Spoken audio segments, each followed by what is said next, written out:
Back here live at the Waterfront Village with my friend, the zombie, Jonathan. You're looking good. Jonathan just got an awesome face paint job. What do you think? I make turtles.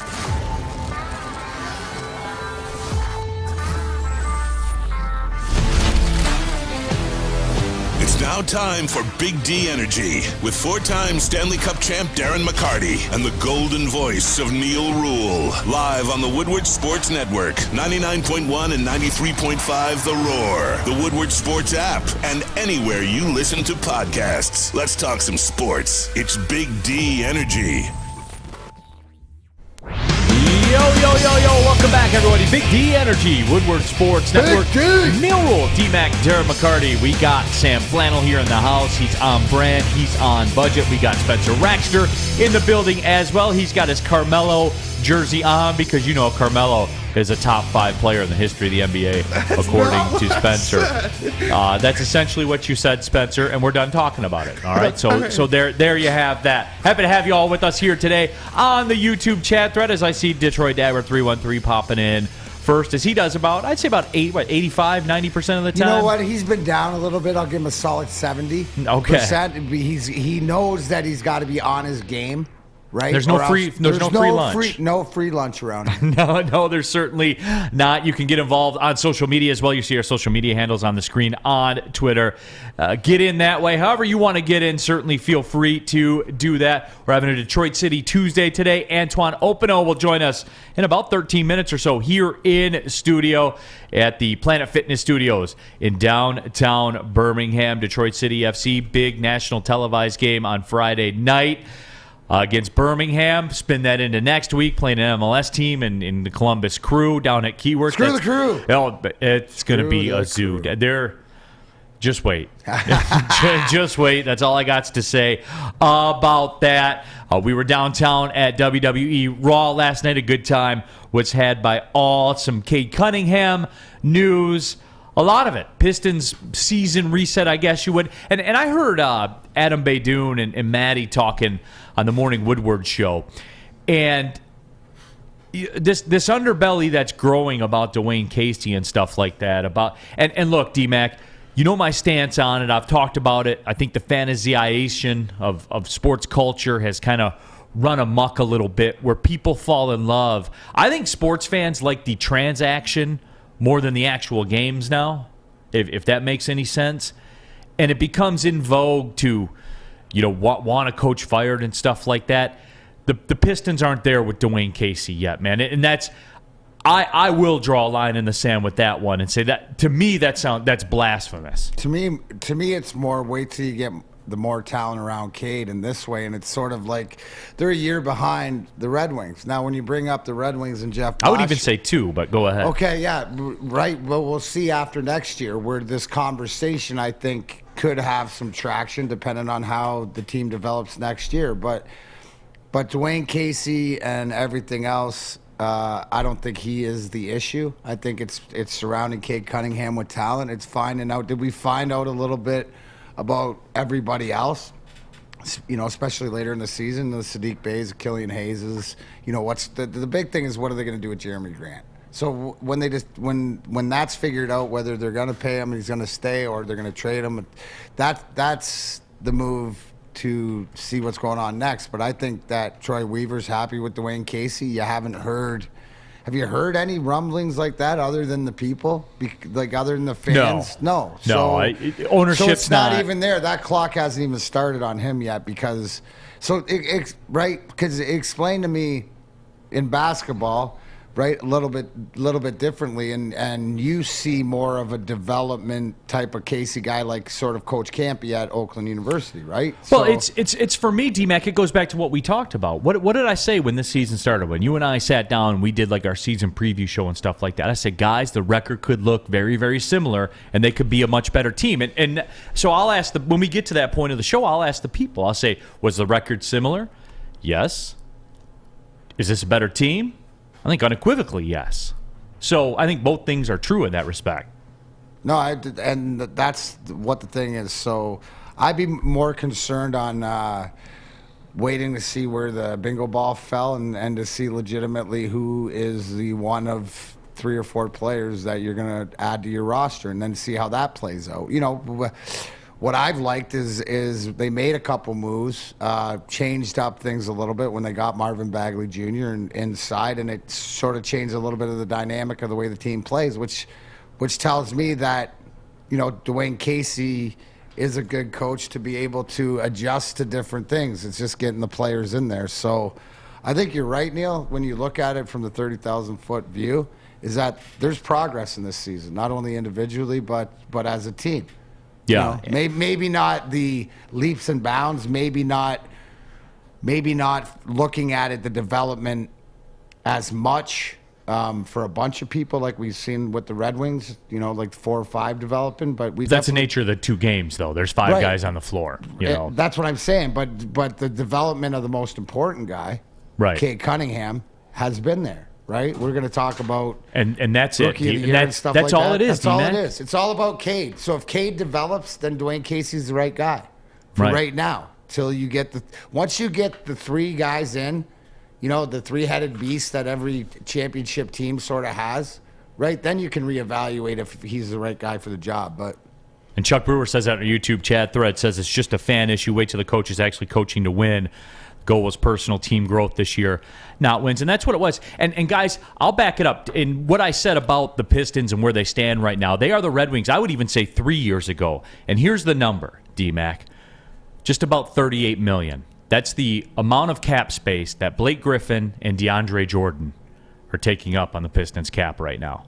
You remember those DeAndre Jordan Piston years, Sam Flannel? Those were fun times, weren't they? Wait, DeAndre Jordan? Yeah, remember when they traded for him? See, people forget that. Oh, my goodness. I don't even remember that. They traded for him before the season and then waived him. They took on the cap hit because they could, and now they get to release that money. Hey, I learn something new every day. We didn't play with them, right? Correct. Okay, yeah. But that was a fun day. I mean, apparently it looks like it's going to pay dividends. Was that a Troy Weaver deal? Oh yeah, absolutely. All these things, they kind of pop back up. You forget about them when they happen. That's why you're draft cap guy, right? Where the money's there. Oh, don't forget this. Oh, you got a little bill here. You got this one coming out. You got this one coming out. It's sort of like the end of the month bills. Where'd the money go? Right? Where'd the money go? Well, you made a bad purchase. Yeah, absolutely. You made a bad purchase. Oh, you forgot about that purchase? Oh, man, Neal, you were in Chicago at 3:20 a.m. again? Yeah, I was. Yeah, there's $17 worth of Funyuns on there. Yes, there is. There it is. I'm sorry. Yeah. It was a bad cap move. But in this case, it was a good cap move for the Pistons. So there you have it. But again, I think that what you're saying is, like when we talk about the other teams and whatever, where are they at and what's coming off and how are you hamstrung and what are you doing moving forward. So to me, you tell me that we're going to get rid of that, we're in a good spot. Right. I mean, it's all about, so it's not about Dwayne Casey. There's how many other things are there to get right before you look at the coach? Right. And I mean, maybe that's a positive if you're in the wing wheel nation that you're calling for Blashill's head because of expectations of the team. So I think because they're a little further down the highway. I think I'm along with you as far as it's probably 2 years before we have the Dwayne Casey conversation, but the Detroit Pistons coming off this year, 3 years ago, Red Wings. And I'll say this, too, with Dwayne Casey, with the whole because that's what it's going to – look, we've been doing this a long time together, D-Mac. You know how this is going to devolve with the fans. It's going to be Blashill against Casey. And then that's the way everyone's going to do it, and they're going to do it even though it's got no business being together. But, hey, I'll play that game with them. One guy was a coach of the year in the NBA. You know what I'm saying? Yeah. Like, there is no compare. With all due respect to Jeff Blashill, and Tammy Chin and everybody, all the Red Wings fans, I know you guys, I know they're big Red Wings fans out there. But there is no comparison between the two. Well, not when you win a coach of the year and stuff like that, and development and stuff. That's looked at by your peers. So that's why you're hopeful that if you do get talent, that Dwayne Casey knows what to do. And Sam Flannel, let me jog your memory on this one. This happened on September 4th of last year, where DeAndre Jordan was traded to Detroit from Brooklyn with almost $6 million. The 2022 second-round pick of Brooklyn, the 2027 second-round pick of Brooklyn, a 2024 second-round pick, Washington or Memphis, whichever pick is more favorable, and a 2025 second-round pick. So 4 total second-round picks go to the Pistons in exchange for Jahlil Okafor and Sekou Doumbouya. Oh, wow. And then DeAndre Jordan was waived. The flight never even got here. Yeah, I actually just looked it up right after you told me, and I'm like, how did I miss that one? Spencer, do you remember that one? Yeah, I definitely remember it. I definitely remember seeing DeAndre Jordan traded to the Pistons. Everybody's like, oh, that's a solid backup center right there. And then, like you said, he doesn't even land. You didn't even complete that sentence. Yeah, he was out of town, man, because that's the way. Well, that's the way that works. Seiko Debayo went. I was always wondering. I think is Domboya out of the league now?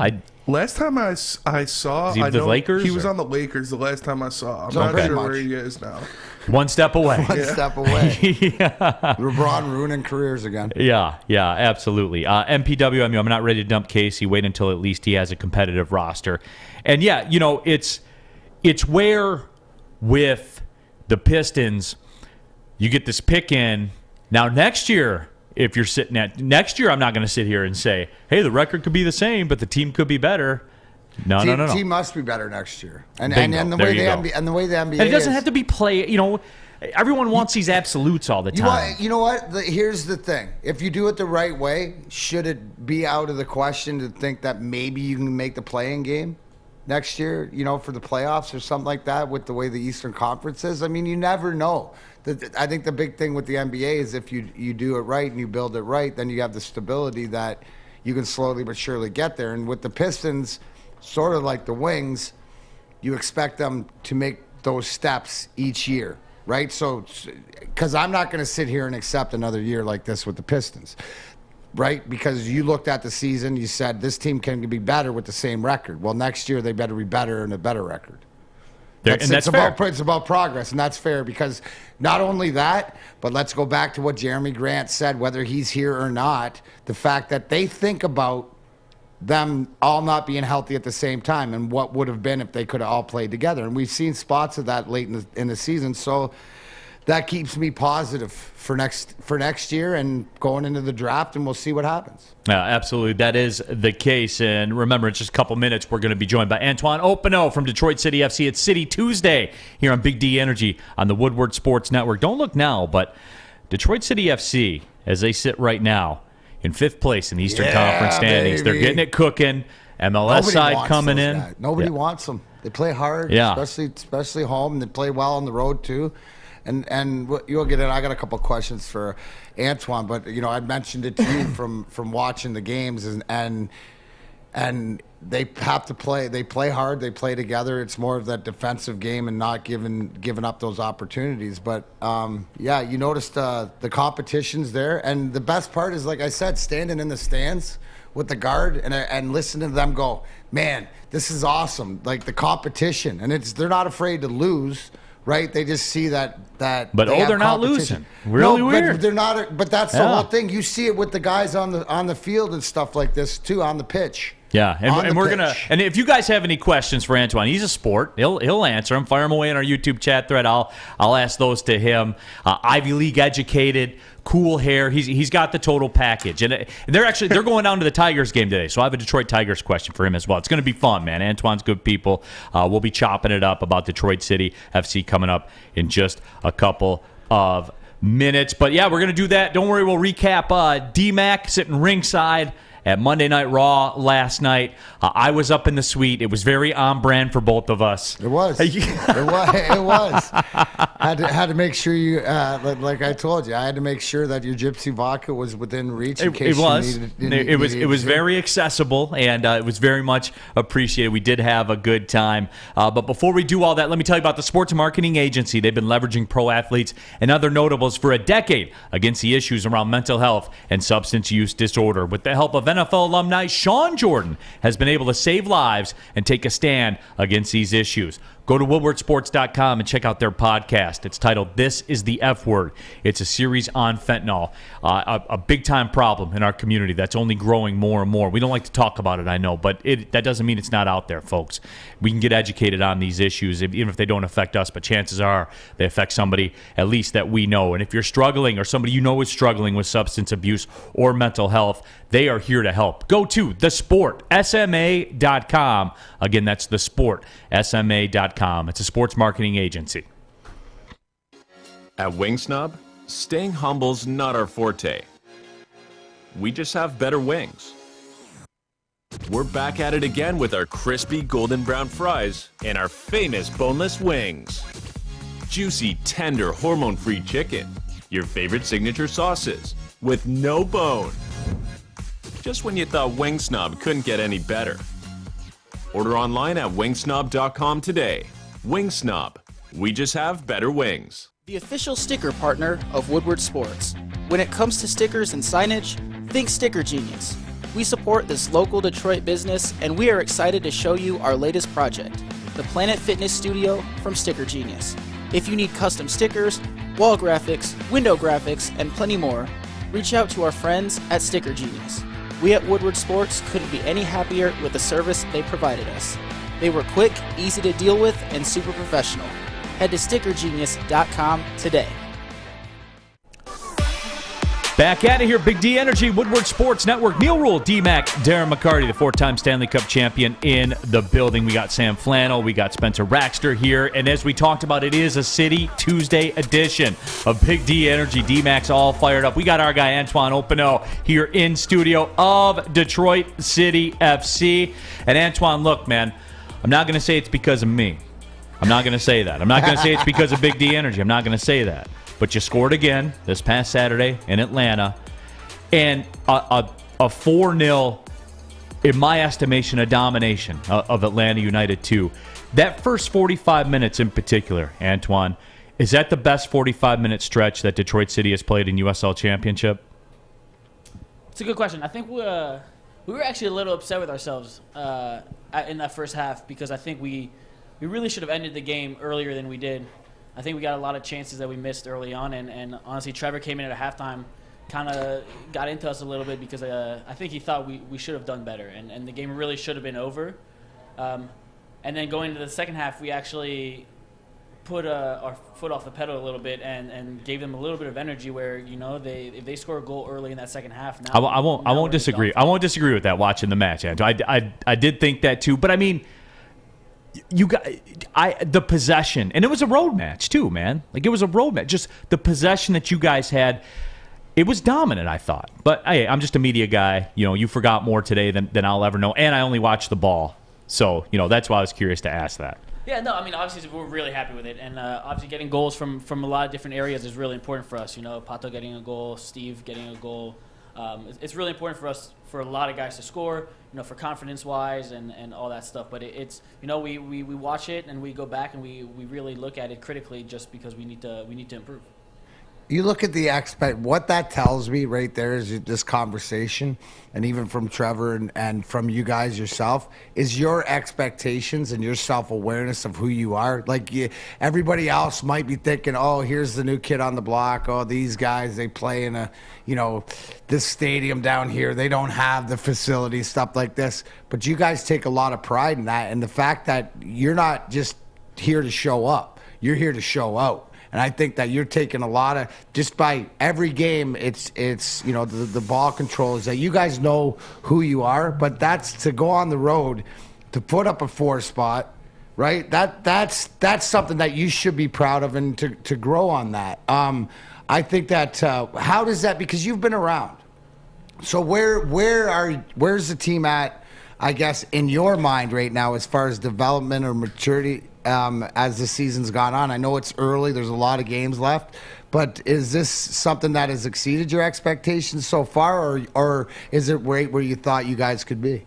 Yeah, I mean, I didn't come here to not compete. You know, kind of tail end of my career, you know, I'm not going to show up somewhere and kind of be in the bottom of the league. So when I came here, I was under the expectations that we were going to compete. And I think Trevor, obviously, he told me that. He said, we have the team to do something, you know, really big here.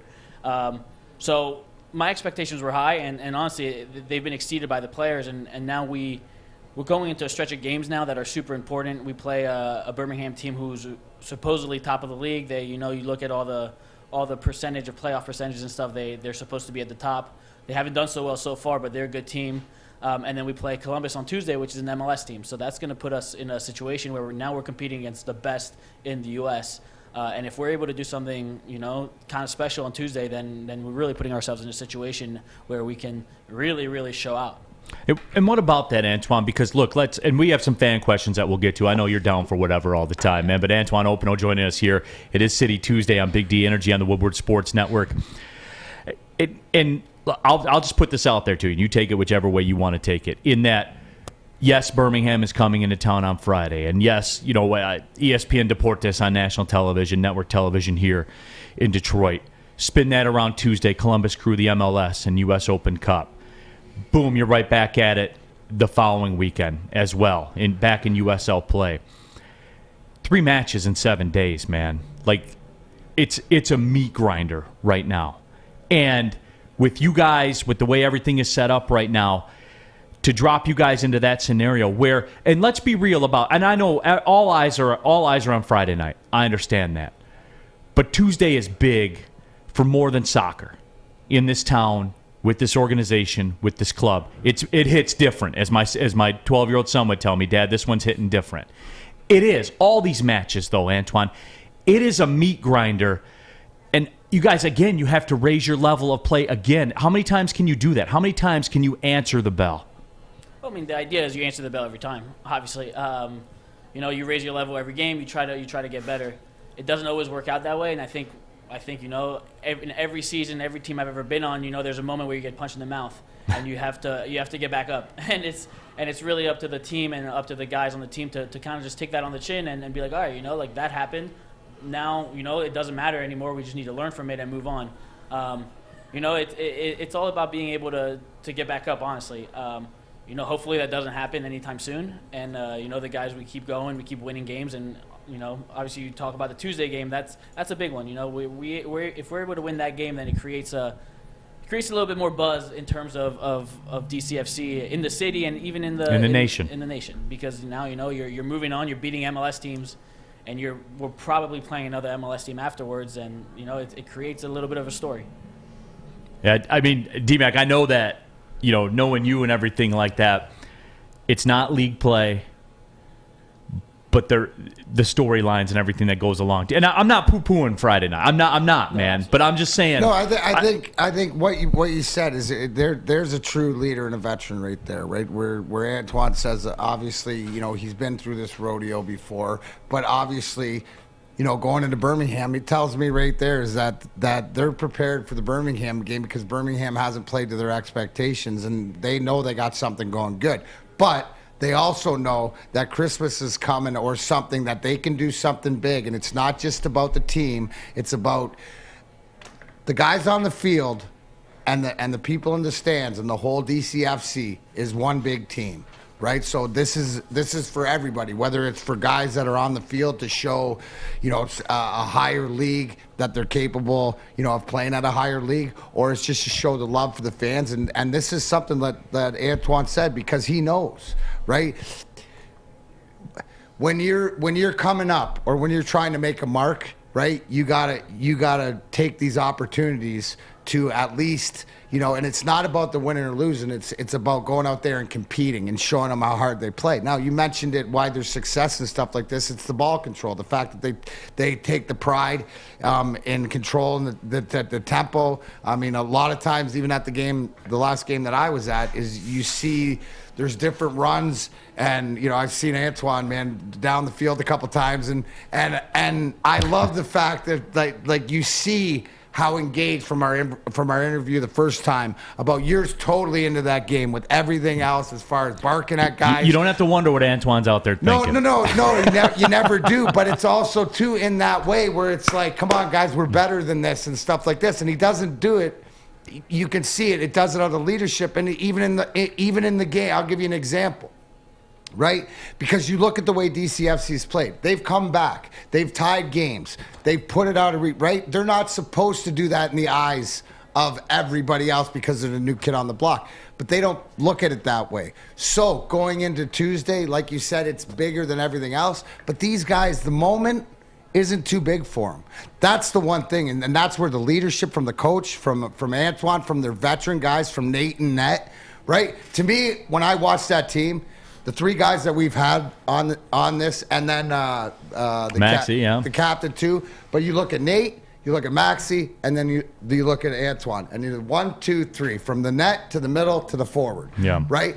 And it runs that. And if you watch the three of them, just how they sort of control the game on their aspect, I think that this is the one thing that after this Tuesday game against the Crew that people will be seeing. And it's not here in the city, right? Because they're always here. It's nationally. Yeah. And I think that Rake had a question, Neal, and I'd like to know some disparaging what like the levels of different things where MLS, right, is the top level of U.S. soccer, yeah. Right? Then the USL is next. Yeah, and Antoine, we got that question here. Rack asks us, can you explain the levels for us newbies? Because we're picking up a lot of new Detroit City fans that might not understand exactly how the pyramid works and all that stuff. And he asked, where does USL rank versus the MLS? And DMAP Zoom says the same thing. Says, I'd like to know that as well. I'm a complete newbie when it comes to soccer, other than the national teams. And you played everywhere, man. You've played everywhere in America. So kind of break it down, just the different levels to it. Yeah, I mean, obviously the MLS is at the top. So they're what's it called? The first tier. Yeah. And then second tier will be the USL Championship, which is what we play in. And then there's a third tier where there's a few different leagues now who are considered the third tier of U.S. soccer. I think USL League One's one of them. Right. I think NISA's one of them as well, and there's another league there as well. But yeah, so like the MLS is really the top. That's where all the money is. That's where all the best players are. All the talent's supposed to be up there, and the USL Championship's kind of supposed to be the secondary division. This is what makes this U.S. Open Cup kind of super interesting, because a lot of these USL Championship teams really, believe in their players, and the players believe in themselves, and they believe they should be playing the MLS, and they should be playing at the top level. So the situation where you get to play a top level team like that and show, against the top level players how good you are, the motivation is unbelievable, and it's a motivation on the personal level and then on the financial level as well. You have an opportunity to, sign me. Right. No, because you guys are playing for money. Like, you are professionals, you play for money. Like, that's the definition of being a professional. But for those that don't know, too, like the soccer newbies that are watching, U.S. Open Cup is an Open Cup competition. And all levels, you achieve certain status in your league, you are in the U.S. Open Cup, and you have the opportunity. Think of it this way, to where if, in hockey, the NHL was doing this with the AHL and the Grand Rapids Griffins and, the Toledo Walleye all the way down to the Florida Everblades and stuff like that. If they did kind of a separate tournament where everyone got their shot, it is probably one of the more true open competitions in sports. Is it more of a showcase then for the higher levels for players to be picked up, or what? Like, what's the mentality? And I know your mentality is different, but what's the team's mentality? Facing our team's mentality. Yeah, facing the MLS team. I mean, this is a pretty big trophy in the U.S. So there's a trophy, there's financial, obviously. If you win, there's money, there's a prize. Yeah. You get to be put in the CONCACAF Champions League, which is like another huge competition where if obviously this happens for USL Championship, no one, I think it's been a long time since anyone's gone very far, but if you win that, then you get to play like the European Champions League winner. So there is like a pathway to a really big thing. Obviously, it gets more complicated than that, and it's a really cool process because there's a bunch of amateur teams. There's still amateur teams left in the tournament right now who are playing MLS teams. So these amateur players who are just playing for the fun of it, right? They're not getting paid, are going to MLS stadiums to play in a very competitive game. And it's a great opportunity for a lot of them and a lot of teams. And, obviously we see it as a great opportunity for us to showcase ourselves as players and as a team, and then, as a city as well. Yeah. Well, Antoine, I know that you got to run. You guys are going on to the Tigers game this afternoon, so we'll let you go do that. I don't know how much Tigers baseball you have watched yet. I would imagine not a lot. You've been busy. Certainly can understand that. When you go down there today, I want you to watch a guy play for the Tigers, Javi Baez, the new shortstop that they signed. You and Javi are kind of like the same kind of dude, where you don't have to wonder what you guys are thinking out there. You have thoughts. You express your thoughts. You express your opinions. Self-confidence. Very self-confident, very self-aware, all of that stuff. watch the shortstop today, Javi Baez for the Tigers, and then next time we have you back in there, I'll have you do a kind of a cross compare of your two games. Sounds good. All right. Hey, Antoine, appreciate you, bro. See Thank you you so Tuesday, much. bro. Good Yeah. luck to Friday. Yeah. There he is, man. He's ready to go. Antoine Hoppenot of Detroit City FC. They're in action Friday night at keyword.cityfc.com for tickets. Tuesday night, Columbus Crew in town, U.S. Open Cup, MLS.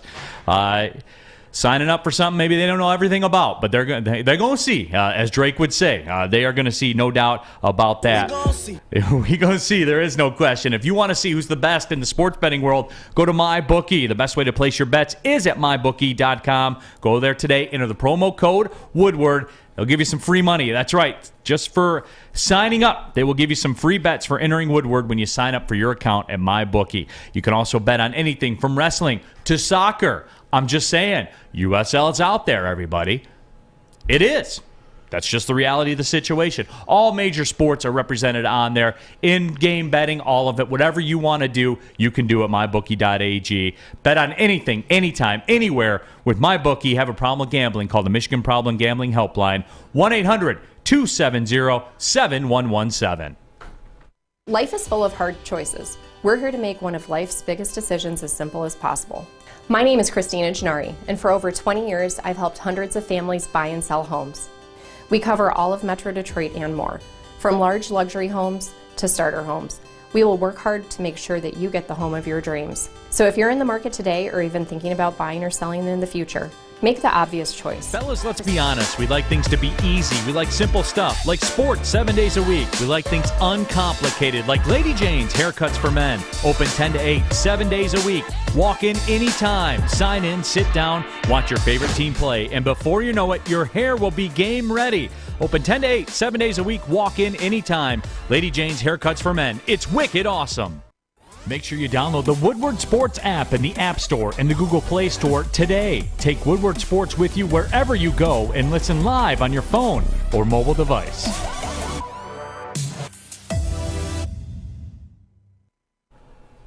Back at it. Big D Energy, Neal Ruhl here for Big Boy. That is right. Speaking of back at it, Seafood Festival is back at it at Big Boy. That includes a Friday night seafood buffet. Goes until April 24th, so catch it while you can. All the favorites are there. The fish and chips. Who doesn't like fish and chips on a Friday in the spring? You can lie to me, but damn it, don't lie to yourself. And Big Boy is a spot to be there. Popcorn shrimp, perch as well. They got an all-new fish sandwich. It's Seafood Fest, available at participating Big Boy locations around the Motor City. Neal Ruhl, D-Mac, Darren McCarty, Sam Flannel. We got Spencer Raxter as well.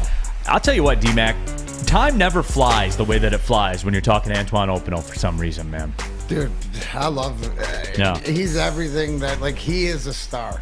Okay, like watching him and the way that he conducts himself, like, you know that he's out there, and I think it's that veteran presence. And you tell me, Neal, because you watch more than anything, but that it's that, and you know, the abrasiveness or the, you know, and I saw it, you know, getting into refs' faces on some of the calls, not against him, but sticking up for his teammates, but there's a respect there, and I think that to be able to go on the road in the USL and, like you said, put up a 4 spot, to be able to talk that the expectations, he's not here for any other reason than to put this team at this level on the map. And yeah, great player too. I mean, like top-notch star in this country. So you're happy to have him on our team.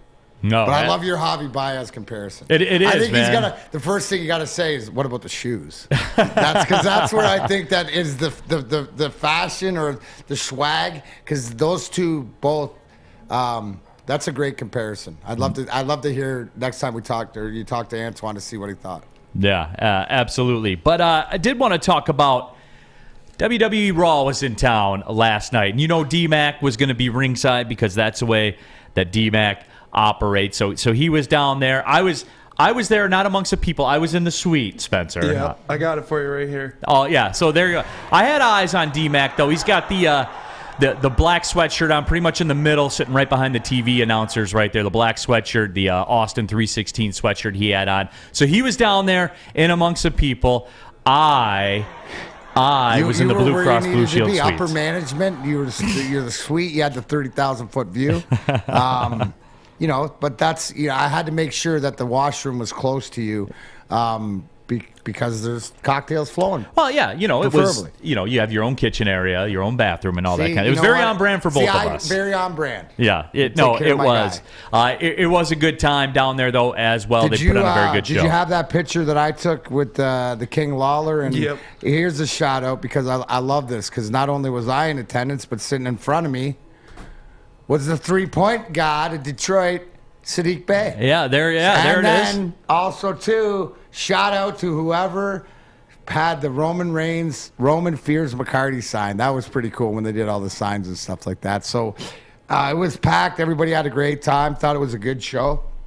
I think I've seen better, but I really popped. We were talking beforehand, but I'm a huge Randy Orton fan and a guy that's been around. And to really see him with Riddle and listening to interviews and stuff about, you can see the sheer enjoyment, the appreciation. But there's two things I think that I was stoked to see Cody Rhodes back. It was great. I mean, that's my son's guy too. Yeah, no, it was awesome. And I think that with the history of the Rhodes family and everything and the storylines and to see him wrestle, he's one of the best wrestlers out there. But we were having a conversation that the two stars that we saw that we need more of down the road, Montez Ford, part of the Street Profits, who did this frog splash that's unbelievable, like as high a frog splash as you'll get. But he also did this corkscrew twist right in front of me, right into my kitchen that he landed on the Usos and landed on his feet.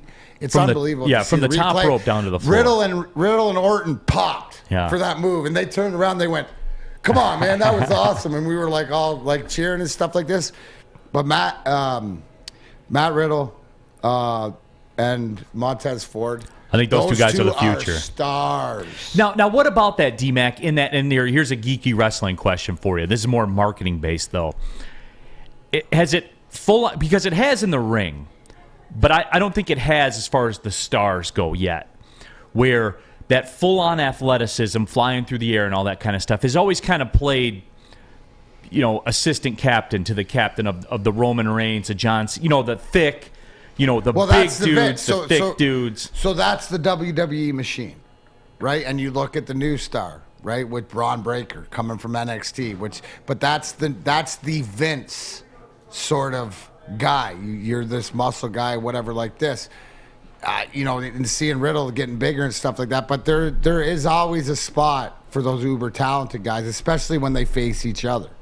Right, so Vince, you got to remember this is Vince's Broadway play. Hey, look, he's the executive producer. You got Hamilton in this week, and you got a WWE show. You got two Broadway things, and they weren't very different when you think about it. No, it's not because it's scripted and stuff like this. Now, I think what you mean is will we ever see in the WWE the shine go on the uber talented guys? I don't know, but. If the people speak, and this is where the WWE, if they listen, because it's all about making money, that RK Bro is as over as, and I would say is more over than Roman Reigns, right? Because that doesn't mean that Roman Reigns doesn't move the needle more because you have a positive and negative response, but with RK Bro and it's all positive, right? Everybody loves them, loves what they do, loves the dichotomy between Riddle and Orton, and the fact that Orton over time has sort of, chilled out, relaxed. But to me, a guy who's been in the business over 20 years and he's having fun, and that's apparent even from doing ringside, sitting ringside, watching him get involved. Quick story. So between commercial breaks, when Riddle and Orton were sitting beside, a couple kids come up. Right, so they go in, and the kid wanted a selfie. He's probably about 12 years old, right? So Orton takes the photo, and there's two kids standing there. And goes, "Hey, is this your buddy?" And he goes, "No." And he goes, "Get out of here!" Like this. And he takes it, and then he brings it. He goes, "Come on, man!" Gives the kid. But it was like, it was so cool because I know genuine, and they're both genuine, like genuinely, when they're interacting with the fans, and that's what I love to see. So to your point, Neal, I think that. What I've noticed, and we were talking about this last night, is Nick Khan right, who is the financial guy for WWE that Vince hired, I think Vince has given him the role of making the billions of dollars and looking at the money. What I see from Vince McMahon as he's gotten older, he's turned the compassion part of this journey and sort of look back and maybe realize. So in the past, he might not have seen, right, where the Roman Reigns and the Cenas, but in the future, that could be a storyline that Riddle, down the road, is your champion for a while. I hope so, man, because he's fun to watch. Right, and they're both fun to watch. He's got it. He's got it. And also, too, I think it helps, too, is that he's a legit UFC guy. So he understands it, and I just think I love to watch him work. And here's the perfect thing, right? I mean, watching the match last night, going Randy Orton, because Riddle takes all the bumps, takes all the heat, does all the stuff, and Randy comes in and does his thing. But it works. It just works. So it was a good show. I think that the unification with the RK Bro and the Usos fight, like, that was a good match last night too. Yeah, even that will make me watch Friday. I'm not gonna lie. The Chad Gable and the Shush and they like that guy's pretty funny too. 4.0, smartest guy here. Like, I love, because when we're watching it during the match, he should have been up in the suite with me. What's that? Chad Gable should have been up in the suite with me. He should have been invited. Too bougie. But no, it was a good time. It was fun. It was. Detroit Dabber 313, Neal in the suite looking down upon the common folk peasants. I wouldn't go that far. Doughboy Steve says snobby Neal. That's, okay. I like it. John Supa says the main event was a lot of fun. Super Juggernaut says, I met Randy Orton back in 2007. And Tommy B says Orton's having a great time teaming with Riddle. And that was kind of my question to you before. And we're going to talk about this for another minute or so. We'll talk about the Tigers coming up for sure. But, for Randy Orton, I wondered if he because for me, I would wonder if there's some degree of, you look around at Roman Reigns and you look around at all these guys that are being pushed and you're like, bro, I headlined WrestleManias. I've been the heavyweight champion of the world. Been there, done that. What I think Randy Orton's all about is just the journey now. Yeah. He's got all the accolades. He's been there, done that, got the T-shirt. Now it's about developing and working with the guys in the back. And, I encourage everybody who's, seek out some of the interviews and podcasts that he's done, because what I saw last night was everything that I heard out of his mouth. And I think as you get older, it's that appreciation. The tag team championship, I think, is important because it keeps him and Riddle together, and that's the most important thing for him. He doesn't care about the spotlight. He's Randy friggin' Orton. He's the Viper. Yeah. Always will be. I mean, he's a legend no matter where he goes, and he doesn't have to worry about that. And I don't think that a title to him means anything. Yeah. Tammy Chin, I've worked a signing with Matt Riddle before, says that she's a big fan. I've heard that he's a very super nice guy as well. And here's one thing, too, John Suba. Montez Ford needs to be a singles competitor. I agree 1,000%. I know, like, the Street Profits is a good thing that they got going and stuff like that, man, but he in my mind, he's too big of a star, D-Mac. He's got to go out on his own, with all due respect. Yeah, well, they'll eventually get there. See, it's not all about now. It's all about down the road, and you'll see that. And the timeline is probably a couple years, a year, 2 years. That's the whole thing with the timeline. Mike G says, anybody miss George the Animal? Goldust getting a lot of love as well. Dave Schultz says, Randy did an interview last week, said he put Riddle on top of the best wrestlers he has ever worked with. Rake says, Neal was in the suite giving the thumbs up or the thumbs down. I was not entertained. Was there anything that you weren't entertained? Because they threw a swerve in there last night as far as Sonya Deville coming back with Bianca Belair. There's another star. Bianca Belair, as far as like a baby face. And that music hits and you just want to start dancing and stuff. So I enjoyed the show. Yeah. Bill Felsner, however, is not a fan. Riddle ain't that great what he did to his family, and I'm sorry the show was boring. And if Neal don't like you, that's why. Hey, you know what though? That's why. Shut it off, Bill. Shut it off. Bye. Yeah, absolutely. And then Detroit Dabber, we'll wrap it all up. Detroit Dabber says Neal's entrance music would just be the NFL draft sound on repeat. So maybe like a remix. Maybe I get Steve Aoki to do a remix. Hell yeah. I'd love to see that.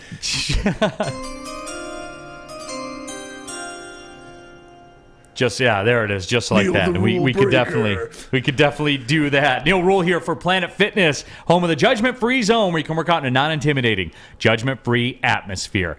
Membership starts at just $10 a month. There's a black card option out there for $22.99 per month. That's right, less than $1 per day. Get you all the amenities, the unlimited tanning, the hydro massage, the massage chairs, total body enhancement. Most importantly, in my mind anyway, access to over 2,000 Planet Fitnesses around the nation with unlimited guest privileges. Join today in club. You're going to pass 2 of them minimum on the way home from work, or jump on the computer right now. Go to planetfitness.com. Join up that way. No matter where you are, there's a Planet Fitness close by. Just opened in Midtown Detroit at the Detroit Pistons Performance Center. Right now till May 14th, everybody.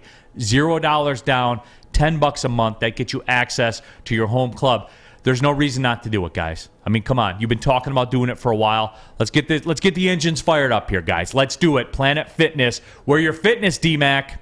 Your fitness is essential. You don't have to go to the beach, man. You don't have to get your butt crack full of sand. You just need a little chili peppers, man, to get that glowing beach chili peppers tan. Woo! With 26 locations in the Metro Detroit area and more coming, Chili Peppers Tanning is where you'll find the cleanest salons in the D. Join the Pepper Club for the best deals on unlimited tanning. Head to chilipepperstanning.com. You just need a little chili peppers, man.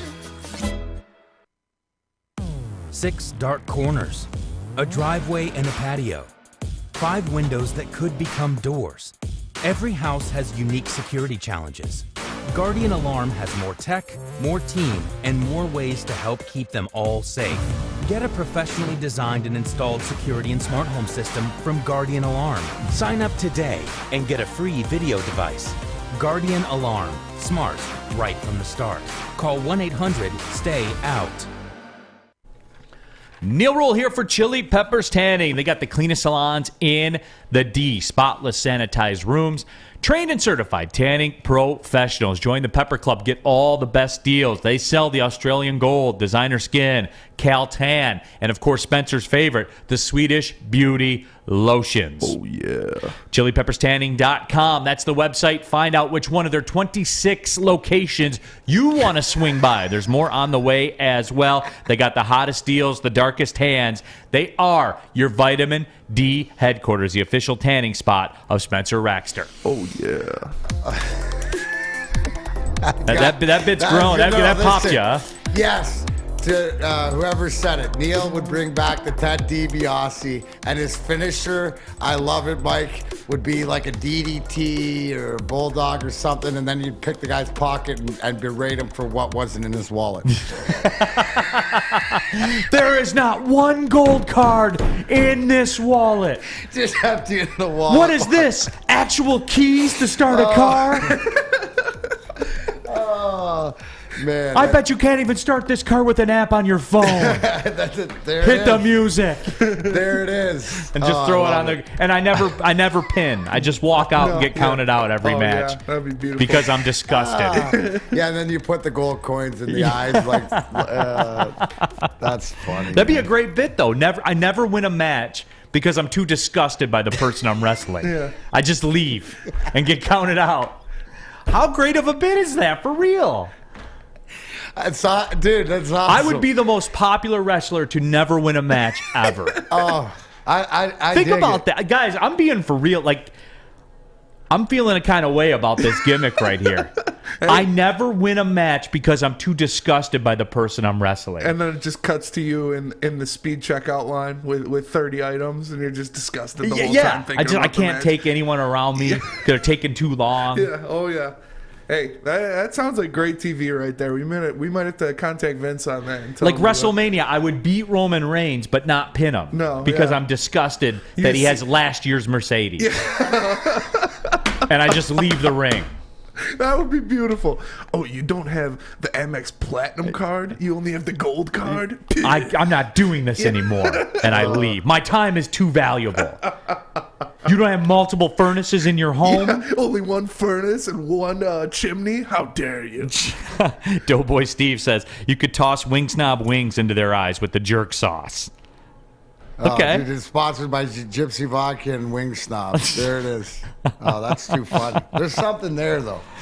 Robert Colosia says the bouge Neal Ruhl. Yeah, there you go. Or just the bouge.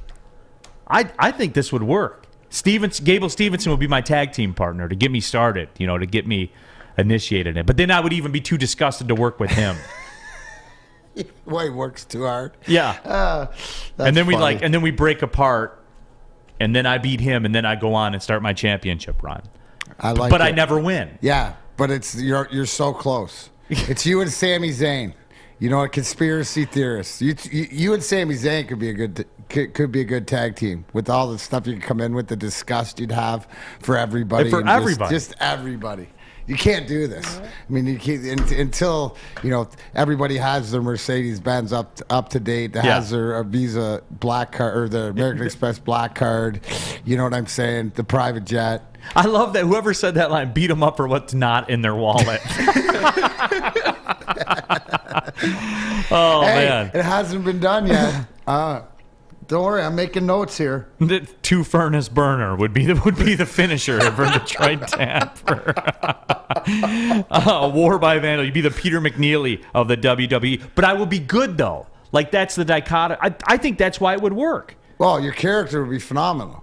And it's not about you. See, in wrestling, it's not if you get over, it's if you go over. Right. Right? You'd go over huge. You'd never get over, but you'd always go over. Yeah, Vinny Buono. Neal would do the Triple H entrance, but instead of spitting water, it would be Gypsy Vodka. Just spitting that up in the air. Oh, dude, you spit it like Triple H, but you spit the vodka in their face. Yeah. Right? You don't even waste vodka. And knowing you, maybe it's like Cristal or something. Yeah. You just sip the, I see it now. We can write it up. We can we can try it out. I got a bunch of indie scenes that would love to try it out. 100%. Yeah. Well, and that way I can say I came up the hard way. I came up the hard way just like you guys. I know what it's like to struggle. Sam Flannel loves it, man. You think this is going to work, don't you? I think it would work, and just for the record, I'm not a wrestling fan, but I would watch that. Maybe that's my gateway. Maybe it is.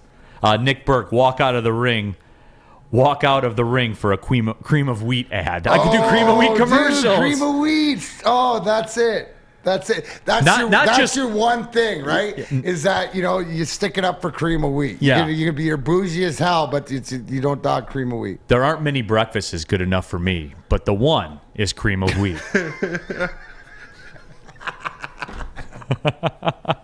I like it, dude. You guys are on one today. I'll give you guys that. You guys are on one, man. We're having a lot of fun here today. I did want to talk about the Tigers game last night. A huge win, D-Mac. They are back. Fire the engines back up. Can we just say but can we just say, right? I think you can say exactly what you said yesterday, coming off the weekend. Javi Baez being Javi Baez, right? The positive on Friday, some of the negative over the weekend, and sure as heck positive yesterday. Not only hitting the go-ahead home run later in the game, but that play he made in the field, right, was everything of why you paid this guy. So, I mean, to me, Neal, it's a year that you're just going to fill bins of great plays and maybe some that you don't expect. Look at the way that he pops to the one knee and fires that over there, because that's no gimme. And that's sort of, you've seen him do it, but that's also range to the left, which is tougher because you have to plant really quick. And the way that he, to see how he spun too, I mean, that to me, that's a guy that's why you paid him the money. Yeah. And not only that, then his bat took care of getting you a win. And that was a huge win. And I think that not only with Baez, but Matt Manning coming out of camp and being the biggest question. We weren't questioning somebody had to throw a good game. Somebody had to throw a good game, and somebody had to throw a quality start. Right? The biggest thing in this day and age is, what do we talk about? The bullpen, because starters only go 5 or 6 innings. But if you get 6 innings out of Matt Manning every other start or whatever like this, every third start, that was a huge win. And they needed it, but I think that's what we saw the first 4 games, what we're going to see a lot of the year. It's going to be that up and down. And hopefully it's more consistent, sort of up and down. It can get tighter than what we did with the Red Wings. But again, I mean, exciting. And don't get it twisted. That's the Boston Red Sox. And now they're 1-3, so they're going to be coming out to play. But competitively, what I saw yesterday, and I guess you expect getting paid the money Javi Baez to do that, but I think Matt Manning, was a star yesterday. And then the bullpen got it done. So they did what they needed to do. And here's the deal, too, where with me and the Javi Baez thing, I wasn't the hugest fan of the contract, just given the nature of the way he plays. Now, there's a ton of burger and there's a ton of bun. And we've seen it all so far. Through 4 games, we've seen it all. But even the biggest Baez hater has to say, which I'm not a, quote, hater. I thought, you could have done something differently, maybe with a little more money or whatever. But anyway, with that being said, even the biggest Baez hater has to come to grips with the fact they are 2-2 right now. And the 2 in the W column are because of Javi. If they do not have Javi Baez, they do not win those 2 baseball games. Point blank, period. They do not win the 2 baseball games they've won if they do not have Javi Baez. That's a factual statement, bro. Watch the games. Well, yeah, game-winning RBIs and game-winning home run and stuff like that. So at the end of the day, they don't win those games last year. No, they don't. That's the biggest thing too, is being able to, maybe they win one of them, but seriously, it doesn't work that way. So there's something different, right? We're seeing something a little bit different. We need them to get consistent, but again, it comes down to getting the production. Now yesterday, Torkelson was given a day off. We talked about him looking for his first hit, so hopefully with that day off, he comes back today and he can get that out of the way. So I hope so. So there's a great point that I heard yesterday, right? No matter what, he's accomplishing first walk, first out at first getting in the show. So, I mean, with 162 games, we got to be a little bit patient. So hopefully for his sake that he gets that first hit today. No, you're 100% right, my friend. What are we at? Sorry. I'm 100% right, but we got a new read. And this is important, as you can see behind. With the Planet Fitness, the Woodward Sports, in here. What am I talking about? I'm talking about Sticker Genius. Yes, Sticker Genius, the official sticker partner of Woodward Sports. When it comes to stickers and signage, think Sticker Genius. StickerGenius.com. And as you can see, they did this studio, all the Planet Fitness stuff, in 24 hours. Yes, bang, get it done. So give Sticker Genius a call today. Tell them Woodward Sports sent you, and you could have a great studio or whatever you need. Small stickers, big stickers, studio stickers. It's all for you. StickerGenius.com. Tell them Big D Energy, Woodward Sports sent you. Hi, my diamonds. It's Crystal with an X. You want to get hot and perfect like me? Here's my super easy routine. Drink at least a gallon of water before you wake up. Attach a weight to everything in your house. Hello? Sell your car and just sprint everywhere. Scream when you exhale. Don't follow Crystal with an X. Do your own thing at Planet Fitness with tons of equipment and free fitness training in our clean and spacious clubs. Join now for just $10 a month and cancel anytime. Cintron is the official energy drink of the Red Wings, proud partners of the Detroit Pistons, and exclusively served at Little Caesars Arena. If you're looking for premium ingredients, long-lasting energy, balanced hydration, essential vitamins, and great taste, Cintron is your top choice. I'm Cade Cunningham. I'm proud to partner with Hall Financial, the mortgage company known for 5-star service. Don't just take my word for it. Check out their 5,000 5-star reviews for yourself. Go to callhallfirst.com and get started with your 5-star experience today. What's going on, everybody? It's Spencer for the Foaling Warehouse in Hamtramck. It's home of the original football bowling pin game called Foaling. You can host your corporate party, team building event, or just come in with your family and friends and have a good time. There are 2 different ways you can play. You have $10 unlimited open play. You give them $10, you can stay the whole time, open to close, throw your arm off, have a great time. Or they have private lane reservations. $120, up to 10 people for 2 hours. Bring them in. Bring any type of food you want in there. You can bring all the food in there. Go there, have a good time, get your full on. And of course, they have over 100 beers at multiple fully stocked bars. You don't want any of that hassle. You don't want to choose your own beer. Fine, they got you covered too. $2 mystery beer vending machine. You put in $2, a mystery beer pops out. No hassle, no fuss, just great beer. So come on down and get your full on in person in Hamtramck, or check them out at FullingWarehouse.com. Again, that is FullingWarehouse.com. Pulling up on the second hour of the show, Big D Energy, Woodward Sports Network, Neal Ruhl, D-Mac, Darren McCarty. We got Sam Flannel. We got Spencer here in the house as well. More talk about me as a wrestling character. Mike G says Rule Breaker would have Fish walk into the ring and pin his opponents. That's a great play too.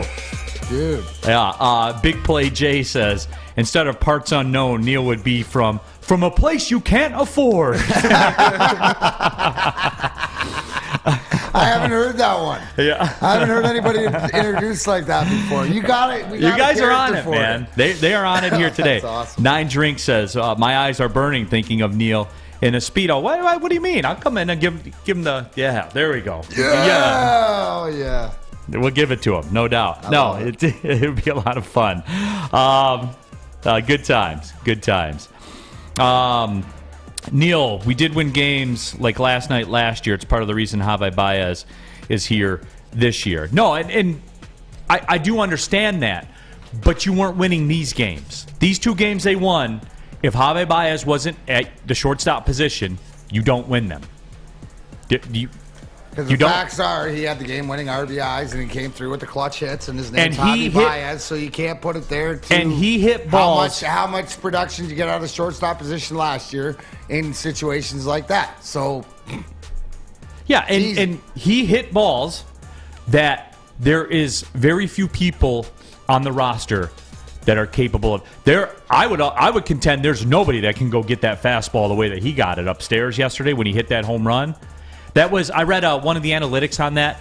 That was the second highest pitch he's ever hit for a home run in his career.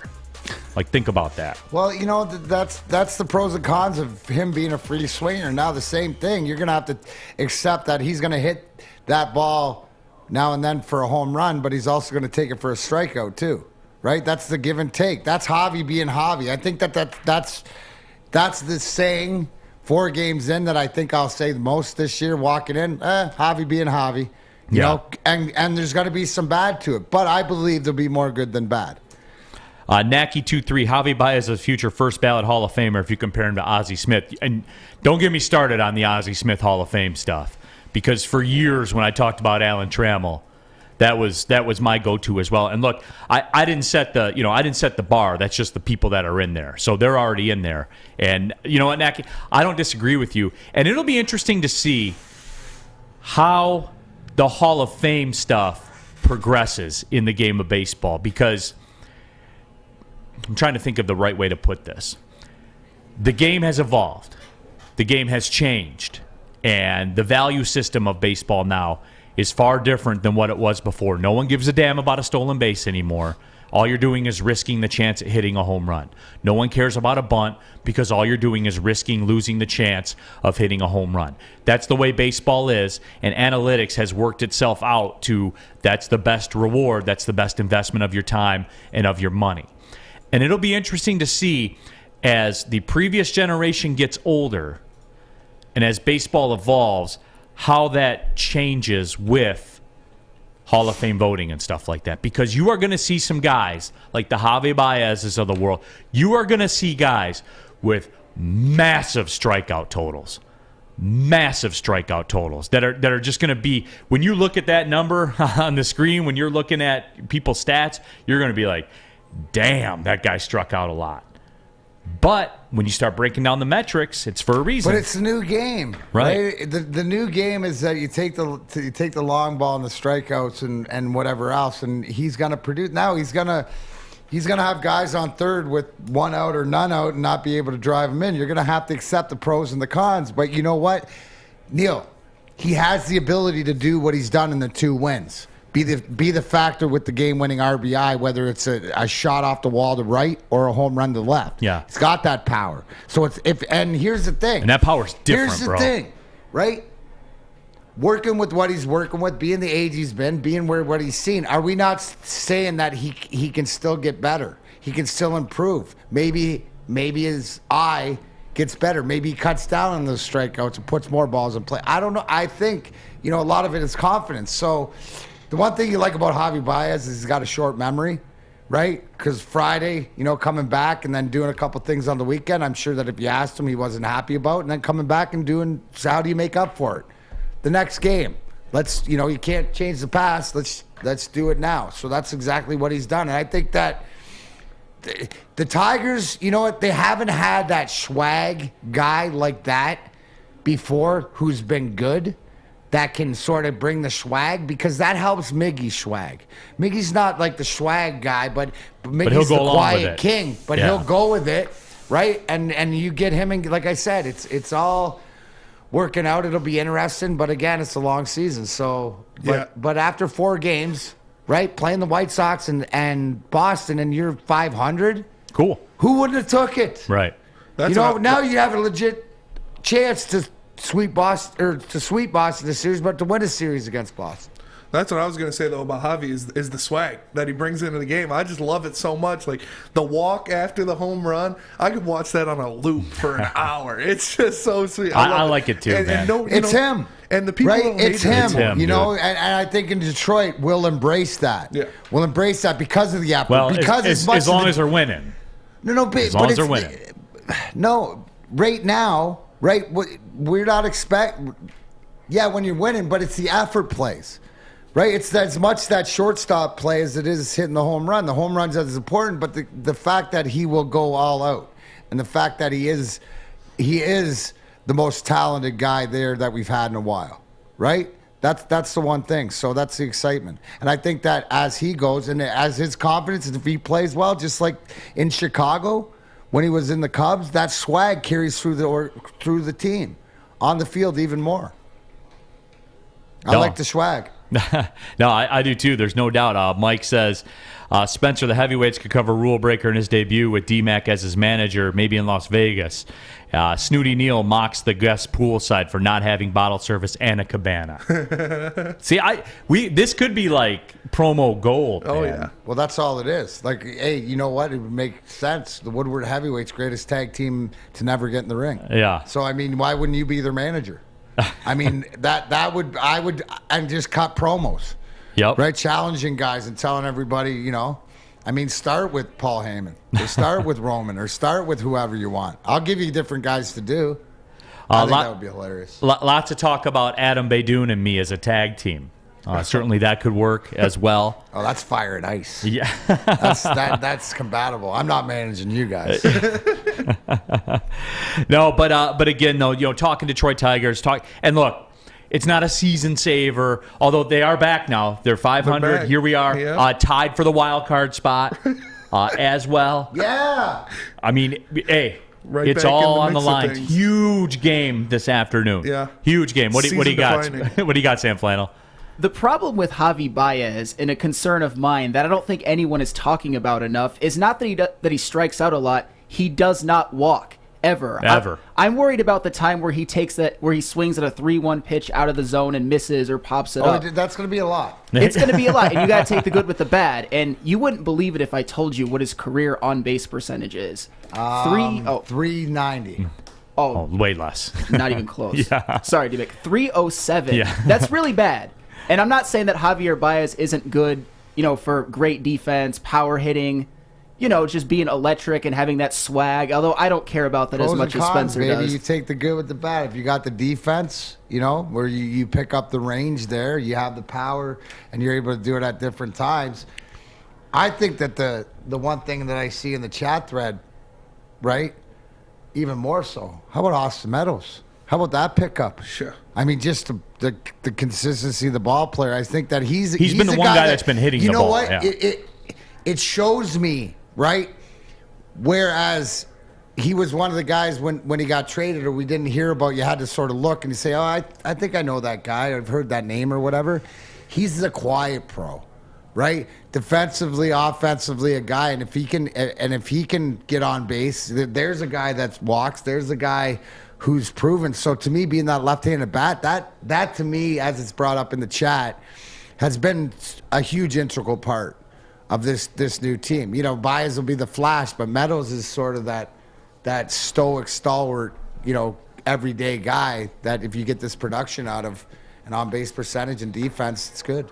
No, I certainly do agree with that, and he has been good, and he has been very dependable so far for a lineup, too, that, let's be honest, has struggled to hit the baseball. Yeah. Struggled to hit the baseball. Outside of, you know, that big Baez shot yesterday, there wasn't a hell of a lot going on with the Tigers' bats. No, but again. they still, and they haven't, and you got to look, there's too many talented bats, and they're up and down the lineup. We went over it opening day, not to get hot. You know, it's. I think that what you're seeing it a little bit around the league in pitching, and you're also seeing it with hitting, is that the training camp being shorter, is that guys are just out of their groove. I'd listened to an interview from A.J. Hinch, you know, saying Tarek Skrubal's start on Sunday was sort of like, you know, it would have been like the 5th or 6th start in spring training, which it's sort of like what happened was acceptable. Unfortunately, it's in a Major League Baseball game that counts, so it's unacceptable, right? But I think maybe some of the hitters' timing and just catching up to it, that's what I'm hoping. So,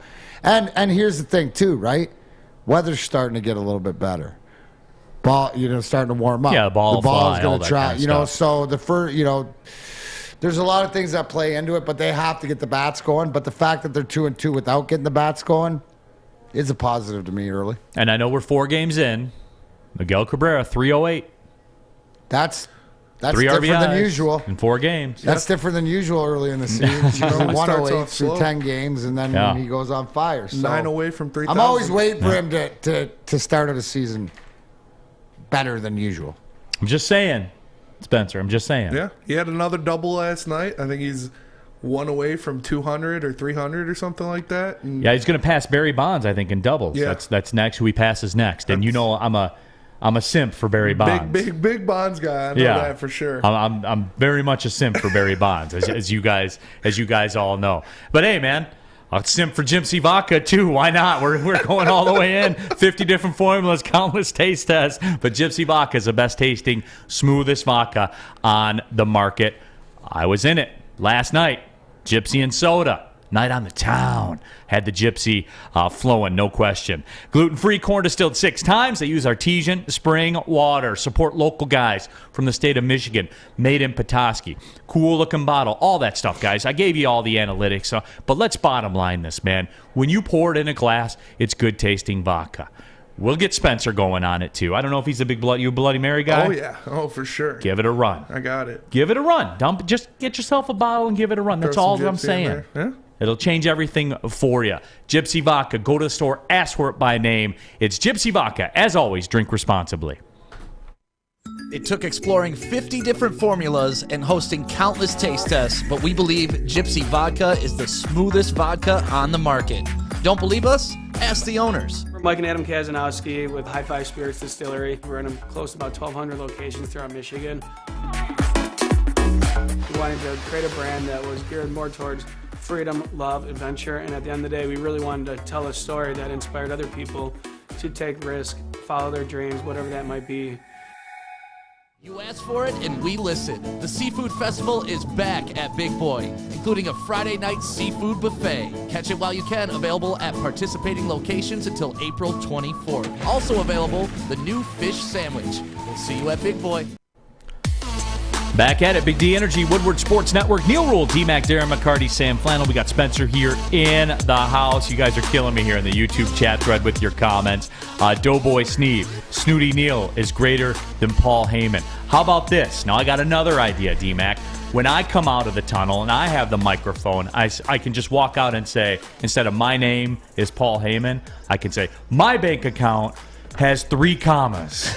That's it. That's it. And then, oh, dude, there's 2 furnace Two-furnace rule. It's a two-furnace rule. I will not talk to you unless you Well, that have could two be my furnaces. extreme matches. I'm challenging you to a special two-furnace match at WrestleMania. Where we just have two furnaces, one in each corner of the ring. And, you run into the furnace. And they're loud, they'll pop and everything like that. How about this one? War X Vandal wants to know, who had the most swag on the Red Wings in the 90s? That was Sergei, right? Oh, yeah. I mean, as far as, like rock star, as far as, like, movie star, stuff like that. Like, yeah. Because he had the Ferrari. He had the whole bit. He had it dude. all. He had Dana Kournikova. He had, the white skates. The white skates. The Hollywood, the Nike white Nikes, endorsement. Yeah, exactly. You had to be able to make them go a certain amount of speed to wear them. That's why I was never allowed to wear them. But, yeah. It was who had the second most swag? Me.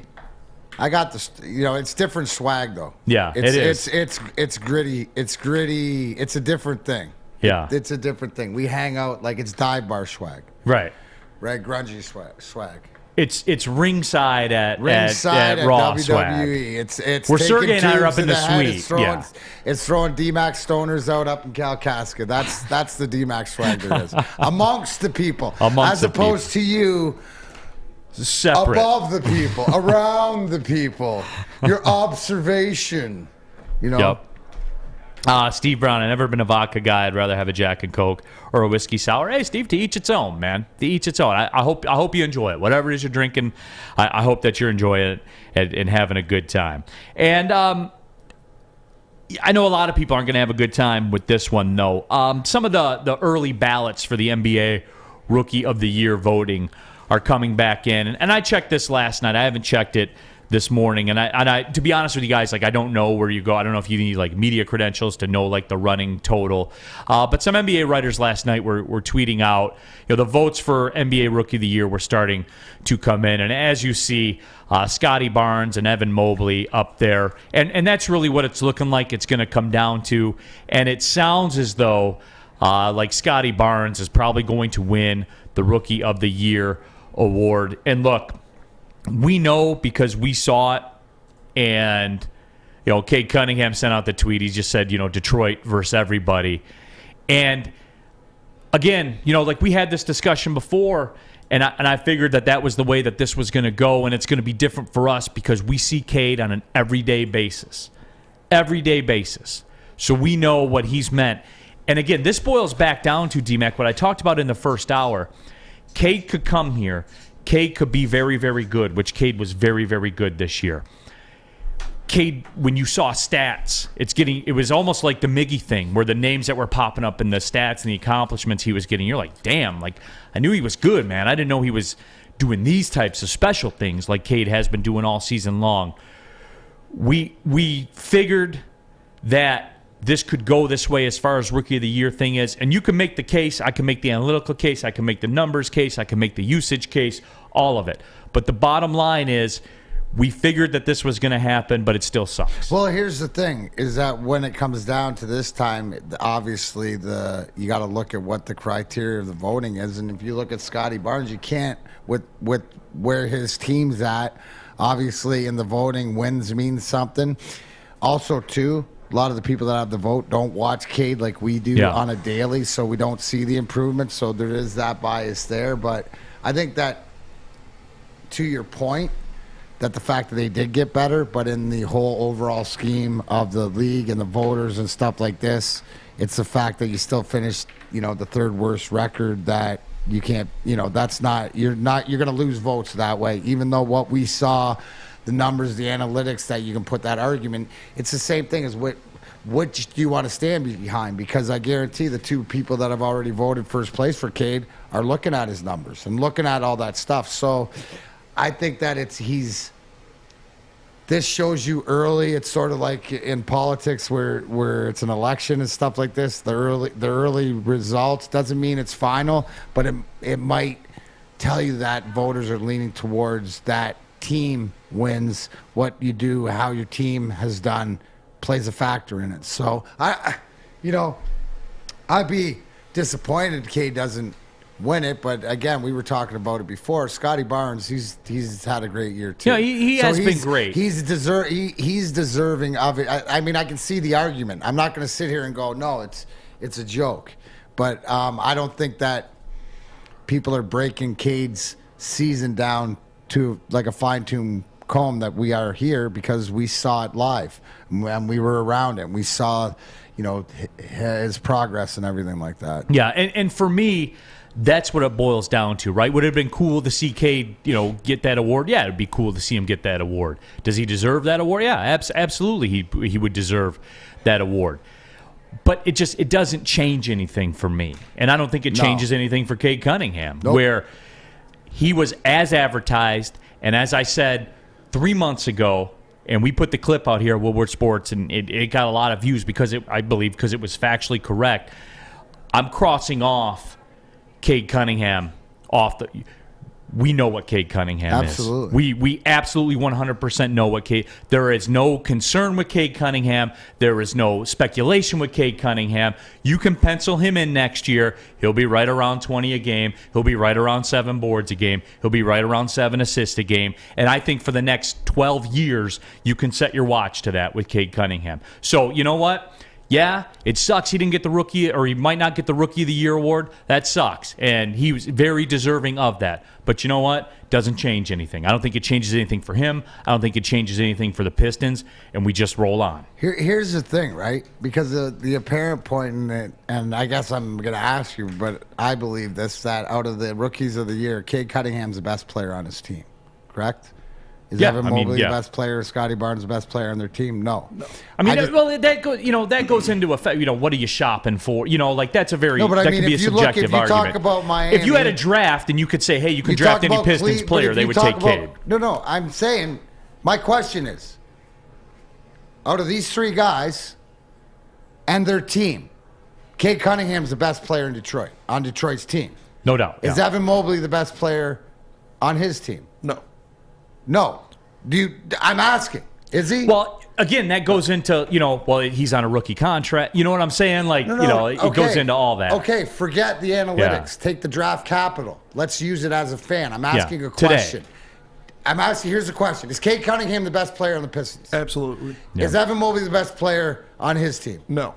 Is Scotty Barnes the best player on his team? No. So what I would say is I'd hope that the rest of the voters would look into that if it has the imperativeness. But it obviously doesn't. The team aspect to some voters means more. So you got to look at seeing what rules are you playing with.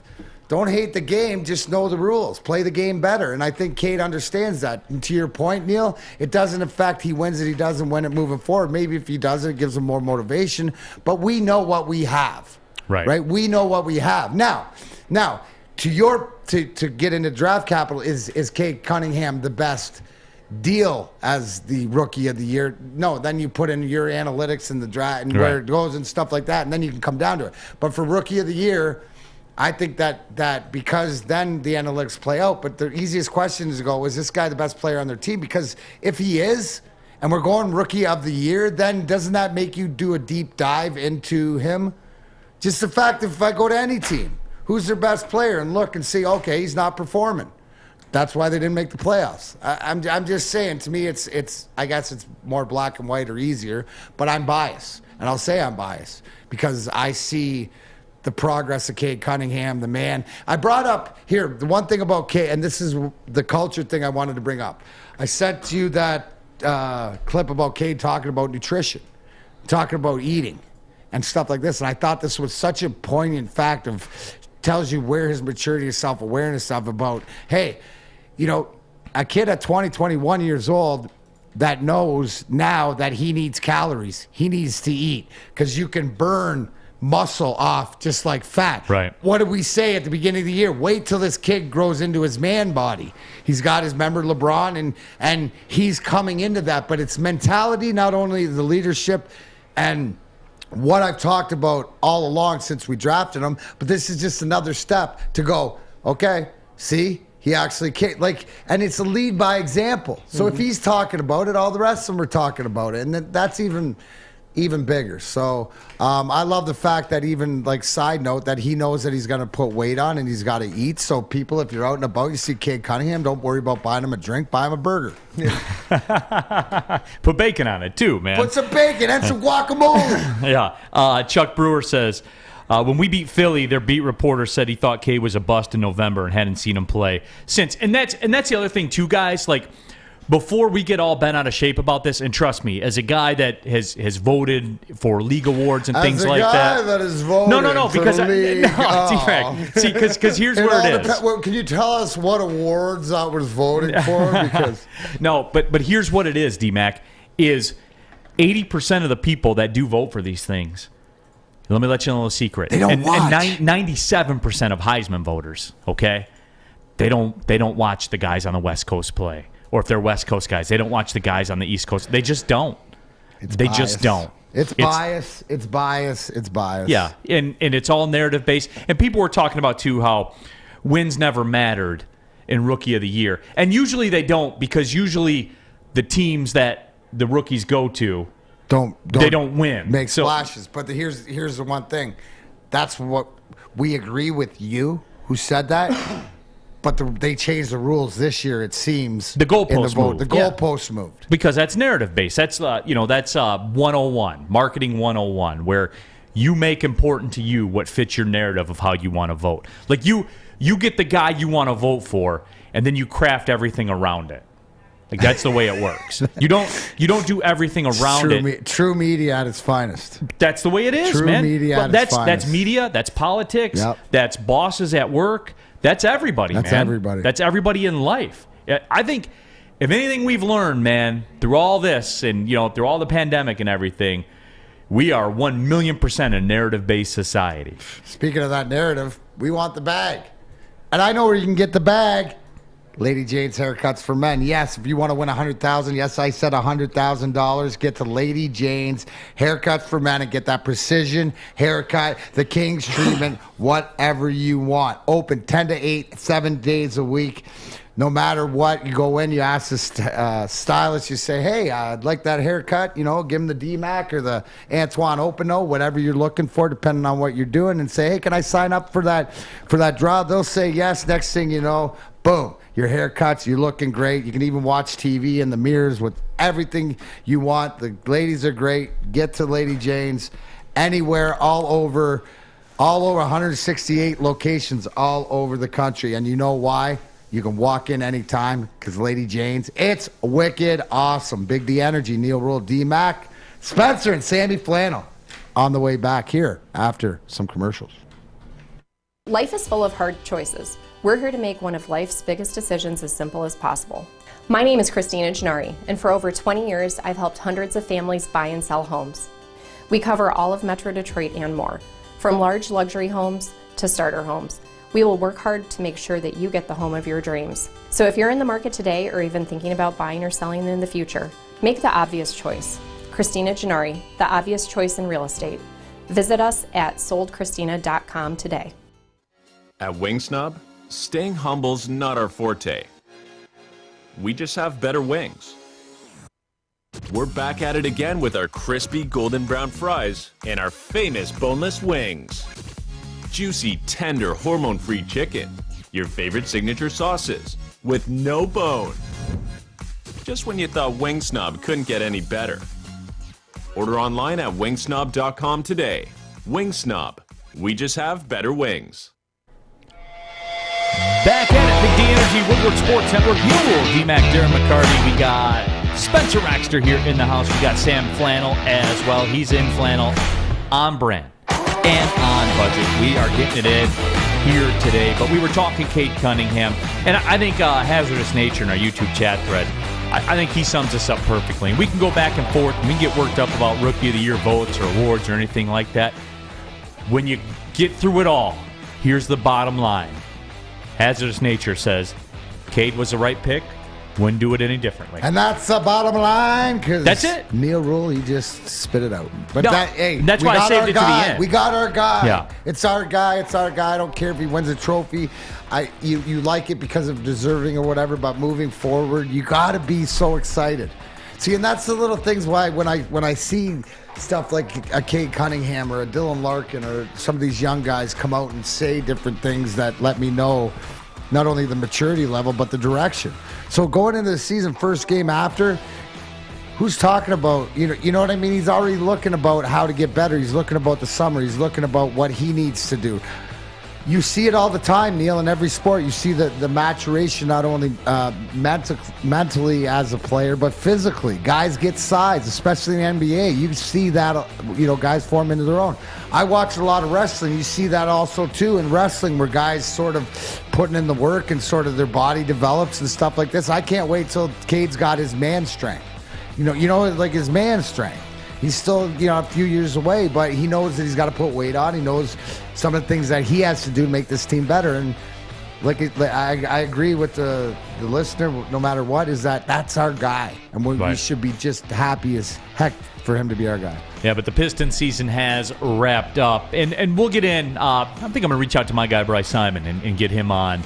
And we'll talk about like the X's and O's and the on-floor stuff and what development he saw with Cade Cunningham, the Motor City Hoops podcast, and we'll get him on a little bit later on this week, I think. But in the meantime, Piston season is over.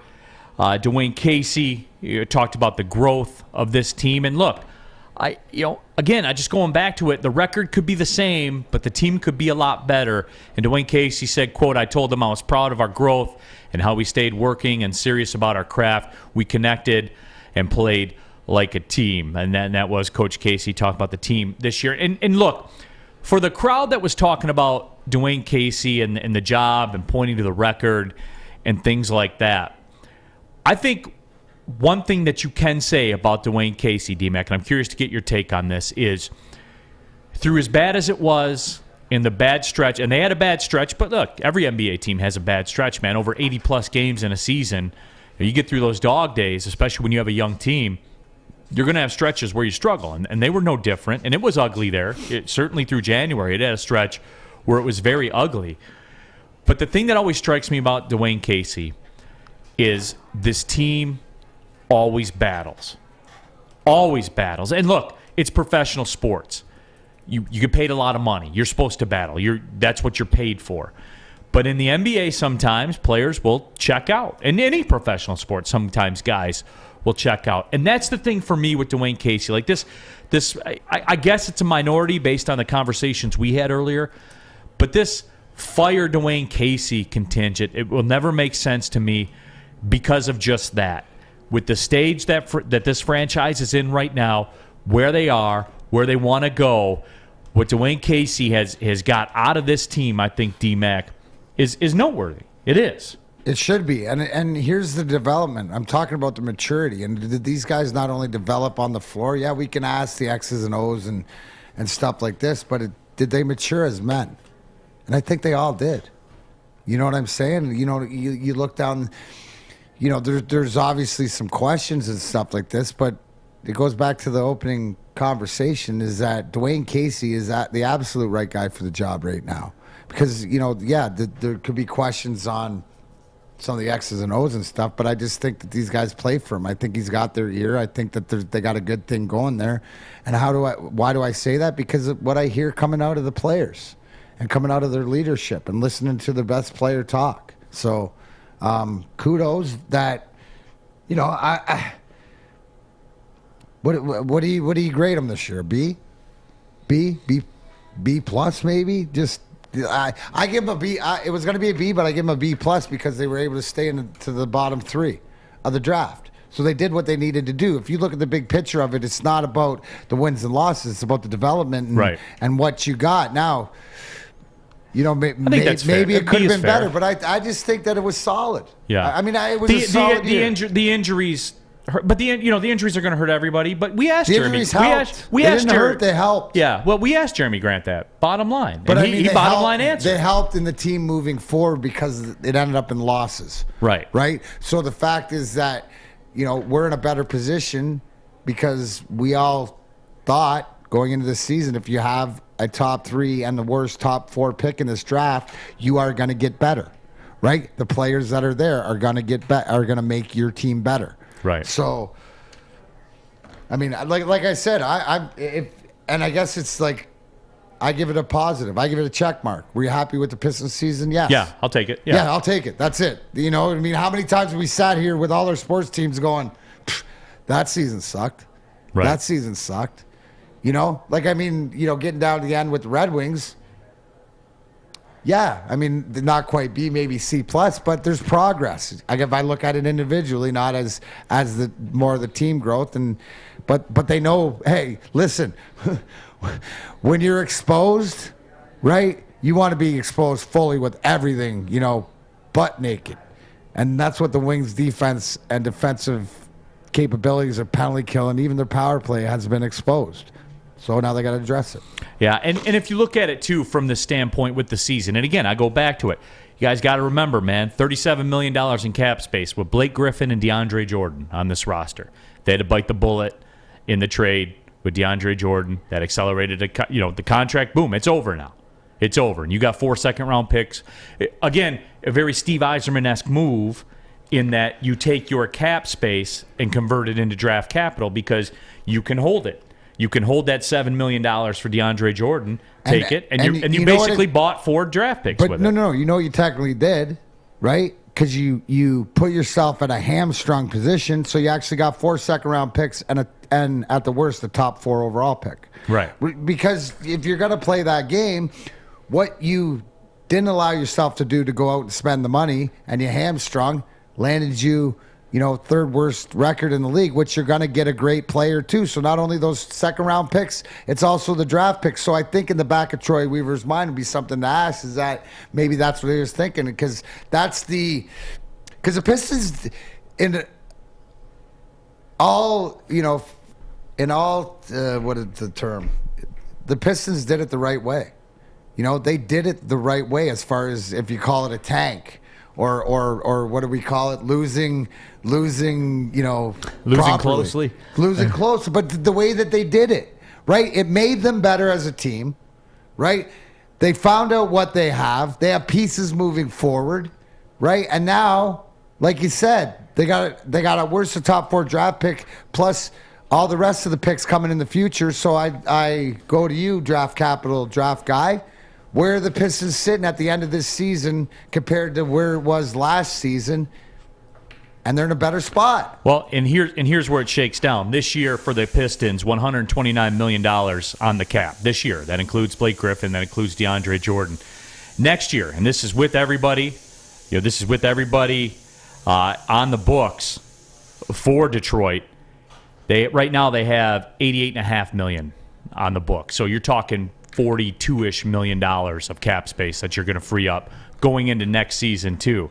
Well, what does that mean, Neal? Well, I have the list of free agents right here, as a matter of fact. Now, you have your usual suspects with, Harden, John Wall, Westbrook, Bradley Beal, Kyrie Irving. They all have player options for next year anyway. So I don't want any of those. Yeah. So I don't think anybody wants to Bradley move. Beal, but he's the most intriguing out of those. But name some of the new guys or whatever.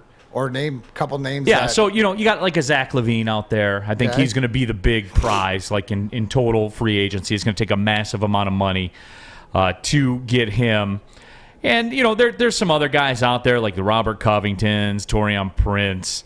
DeAndre Ayton will be another big-time commodity, I think, that people will go after. And DeAndre Ayton is a guy, if you do go the Banchero route, elite passer, can throw you know what I'm saying? What I'm saying is that I'm also thinking he's a guy that plays down low and whatever is more of the Bagley, and we look at what happened, how Cade can incorporate a big man down low too. And then you're talking about look who they might draft.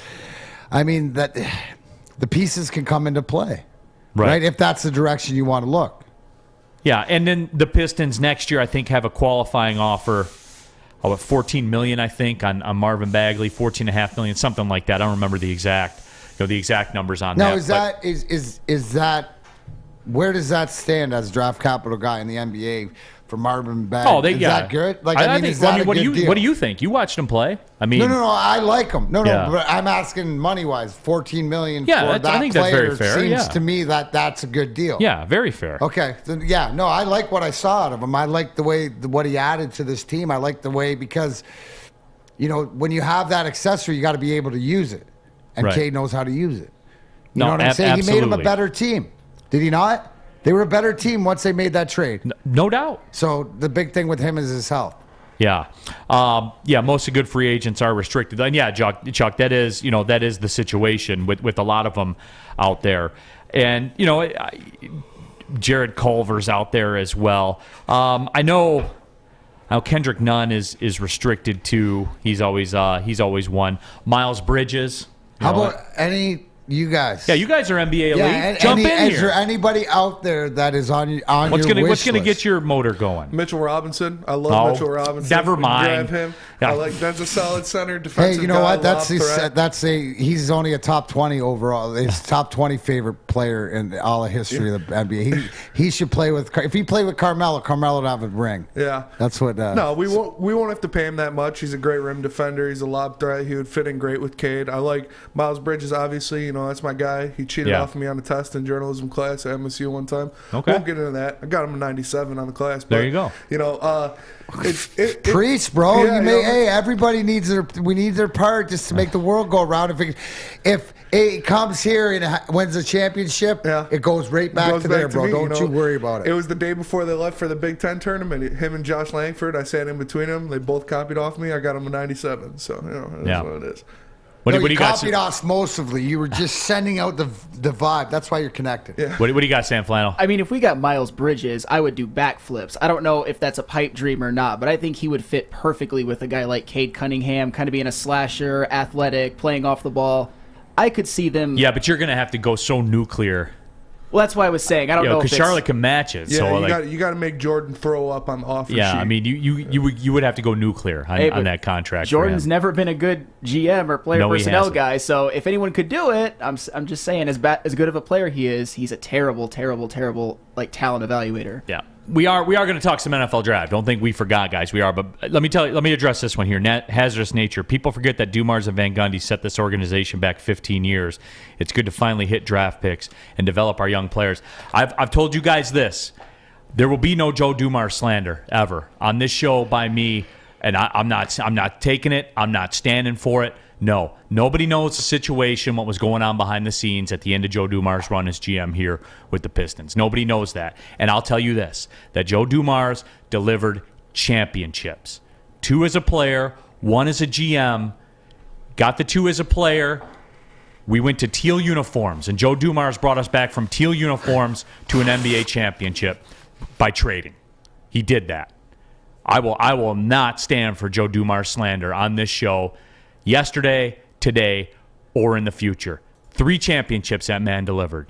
Put some respect on Joe Dumars' name from here on out. I'm not dealing with it at all. But you can probably go to the Morning Wood 8 to 10 with Adam. He'll probably slander anybody. So there is room on the network to slander Joe Dumars. Just not here. Just not here, not on this show. Not Ain't here, happening, not man. ever. Guy delivered 3 championships. And that's the What bottom more line. do you people want from him?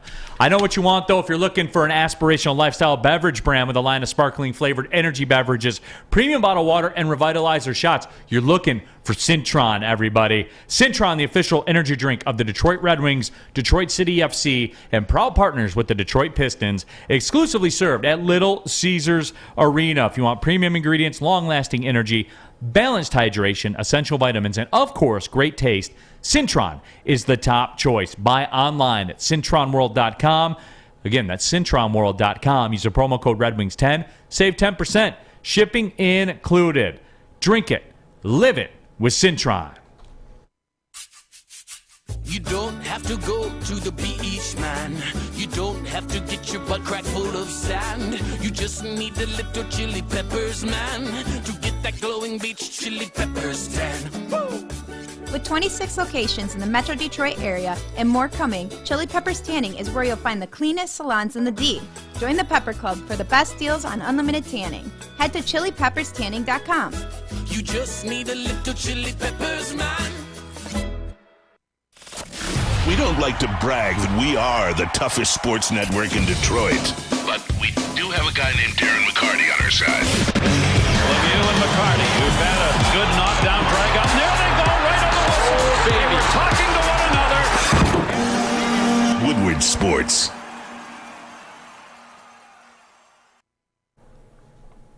Hey, yo. Neal Ruhl here for Wing Snob. I was told it takes a snob to know a snob. Fresh, juicy, hormone-free chicken. Wing Snob, the best traditional wings.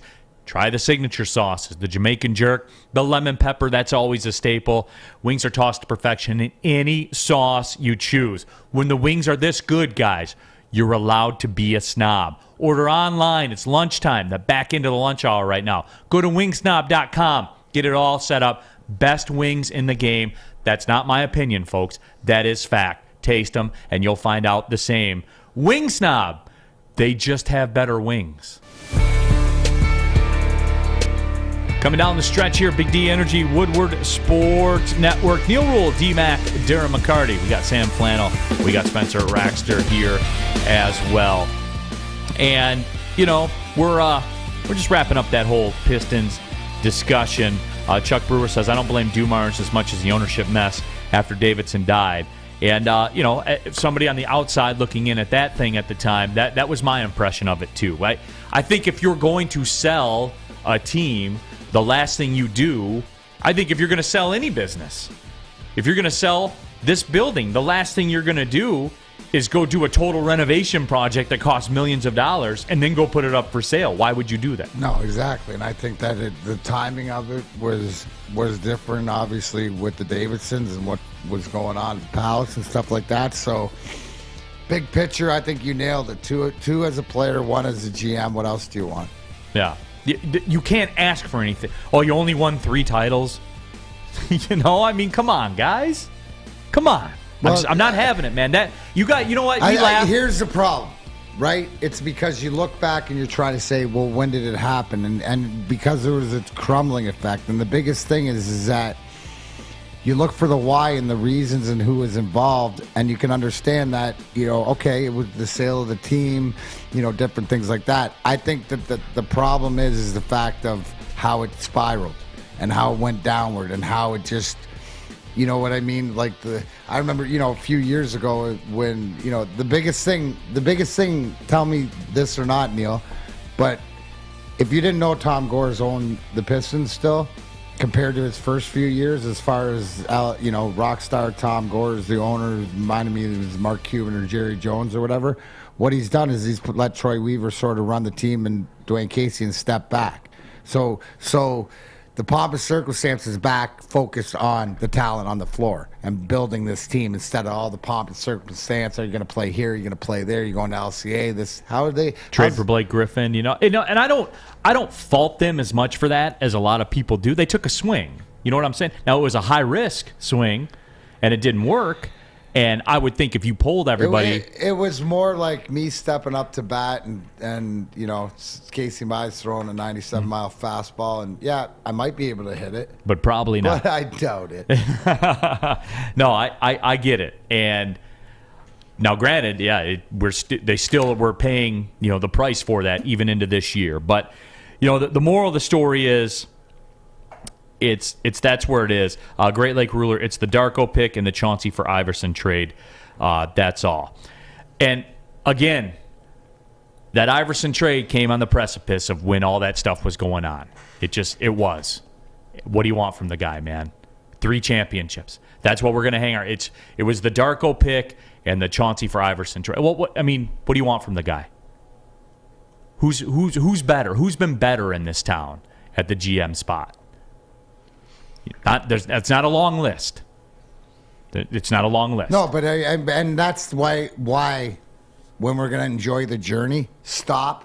Okay, we're talking past. That's where we've been. Look where we are now, and look around at where your GMs are and where your teams are. Right. So this is where we're at now, and we're all building and all going towards it. And here's the thing, right? Where we can all agree, we've had this conversation. Everybody in charge, I have confidence in right now from what they're doing. So let's continue that way. Absolutely. Kayvon Thibodeau in town today, meeting with the Detroit Lions. You know, we had to sneak in some NFL draft discussion. And you guys know, and we're always asking this, what changed? And I'll go around the room and ask all of you. Like, what changed? Like, 6 weeks ago, this was the undisputed, you know, number 2 guy, maybe the number 1 guy. And don't, like... I know that people are going to say the attitude and stuff like that. But I know the film didn't change, right? The film didn't change. And look, people are going to say, well, he's starting his own cryptocurrency and his mind doesn't seem to be on football and all that kind of stuff. I think Kayvon Thibodeau is still going to end up going higher than a lot of people think. Well, the talent's there, and it's just it's a talent who gets league. them. Who gets them? And if the Detroit sent all the guys out there and Brad Holmes and we saw pictures, Spielman, stuff like this, if they get them and they understand them and can allow him be the best Kayvon Thibodeau he can be, and he wants to be the best, I have no problem with it. Like I said, it comes down to, and a lot of it, how much is posturing? How much is posturing for other teams? That's where we're in right now, is that it's the believe, don't believe, who knows. All great teams, great GMs in any sport, this is the posturing time as we're coming down a few weeks away from the draft. So I would expect everybody to be in, and there's Kayvon Thibodeau, who's the next one tomorrow? Who's the next one? Who are the guys that are coming in? So this shouldn't stop, because the more guys you have in and the more guys closer to the draft, it's up in the air, and it keeps other teams speculating, not just us as a fan base, but we have to have confidence in the guy making the decision. Here and now, Sam Flannel, are you a Thibodeau guy right now, here and now? Yeah, I mean, I would be really happy if they drafted him, but I'd also be happy if they drafted Hutchinson, Walker, or even to some extent Malik Willis. So you're down to roll. Whatever happens, you're cool with. I just don't want like a Kyle Hamilton or something really off base. But I think with Kayvon Thibodeau, a lot of it is just paralysis by analysis. He was the number one high school recruit. He was, at times, the number one projected player coming into this draft. And people like to pick him apart. And part of it is because he didn't exactly dominate college, but his production was a lot better than people try to make it seem like it was. Spencer, right now, you a Thibodeau guy? Yeah, I'm a Thibodeau guy. I think we need him. I think he's. You guys are making me feel better right now. Yeah, it's. I mean, like you said, it's a lot of people that are just, it's the work ethic, it's the cryptocurrency, it's the blah blah blah. It's never what he did on the field or what talent he brings to your team. That's what I care about. If you're bringing NFTs, you're bringing crypto, you're bringing a rap, career, a clothing line. I don't care about any of that. Show me production on the field. Show me talent on the field. That's what I want on my football team. And I think Scott Bischoff said he might be the best edge rusher in this draft. And so if we can get him at 2, I love it. What do you got, D-Mac? You a Thibodeau guy, yes or no? Yes, I am. There. Okay. Absolutely. And I think our councilman brought it up. The question is the player who can step in and be an immediate starter. I think that's him. Oh, for sure. I think Hutchinson can be too, but I think that the panache, the swagger, the things that we're talking about, the eccentricity of this player could be the exact thing that you need, right? It could be, and that's if it's nurtured and it's understood. If not ownership, but if the general manager and the coach understands what makes this guy tick and can get him to go, because I believe the talent's there, and I believe that the last year was having the fact that he was projected for so high. But where's his motivation? His motivation was not to get hurt, right? So, and that's real. That's business. That's real, because we're talking real money, real big money. So I do, Neal. You should be, but I'm with Sam. I'm more with Sam is that, and even to the fact that if it is Hamilton, might be my last choice, but I'll support it. That's where I'm at. You'll sign off on it. And real quick, too, before D-Mac tells you about a Guardian Alarm, Rock Howard says, not even top 5 edge in this class per Chris Sims. No thanks. Yeah, well, Chris Sims really liked Taysom Hill a lot, too. So Chris Sims doesn't like defensive ends because they made him lay on his back all the time. Yeah, exactly. And he doesn't like corners or safeties because they always intercepted his passes. Well, there you go. And it all happens. Guardian can intercept some things for you. Yeah, well, here's the thing. Is that you know it, I know it, we all know it. It's that time. Because why? Guardian Alarm, they get it. Your local security experts, residential, commercial, whatever it's for, they will protect you. And you can monitor it all with your cellular device. Yes, you can turn the lights on, turn the temperature up and down. If your house is on fire, it'll let you know, or that silent, deadly killer when you sleep, carbon monoxide. Yes, Guardian Alarm has your back. If you want to be part of the Big D Energy Woodward Sports Network family, you can too. Please call this number, 1-800. Stay out. That's 1-800. Stay out. For everybody in the back on this, Oak Island Tuesday, 1-800. Stay out. Get out of my house. They're going to find gold tonight anyways. Here if they we go. don't, they're going to call Guardian Alarm. Stay out. Get out. Sammy Flannels, all it is. Guardian Alarm, your local security expert. Tell them Woodward Sports Network, Big D Energy sent you. We'll be right back to close this shop up on a Tuesday. Tell them Oak Island sent you. Yeah. 6 dark corners, a driveway and a patio, 5 windows that could become doors. Every house has unique security challenges. Guardian Alarm has more tech, more team, and more ways to help keep them all safe. Get a professionally designed and installed security and smart home system from Guardian Alarm. Sign up today and get a free video device. Guardian Alarm. Smart, right from the start. Call 1-800-STAY-OUT. Hi, my diamonds. It's Crystal with an X. You want to get hot and perfect like me? Here's my super easy routine. Drink at least a gallon of water before you wake up. Attach a weight to everything in your house. Sell your car and just sprint everywhere. Scream when you exhale. Don't follow Crystal with an X. Do your own thing at Planet Fitness with tons of equipment and free fitness training in our clean and spacious clubs. Join now for just $10 a month and cancel anytime. Final segment of the show, Big D Energy, Woodward Sports Network. Neal Ruhl, 4-time Stanley Cup champion. D-Mac, Darren McCarty, WWE superstar as well, at least according to Paul Heyman. We got Sam Flannel. We got Spencer Raxter in the building coming down the stretch here. Happy to have you all with us. Appreciate y'all tapping into the YouTube chat thread, social media, wherever you're consuming it. We're glad that you guys are. And we wrapped up the Pistons discussion and touched on Kayvon Thibodeau being in town, but the NBA did release the attendance figures for this year as well. And as our guy Spencer puts it up there on the screen, a little bit small print right there, but the Pistons came in 20th in the league in attendance, just over 16,000 per game. Now, obviously, that's tickets sold, not necessarily butts in the seats. But, D-Mac, I'll tell you this, man. Those games coming down the stretch at LCA, when the Pistons were mathematically eliminated, when more or less they were kind of playing for draft position, Pistons fans are thirsty, man. They were out there and it was getting loud.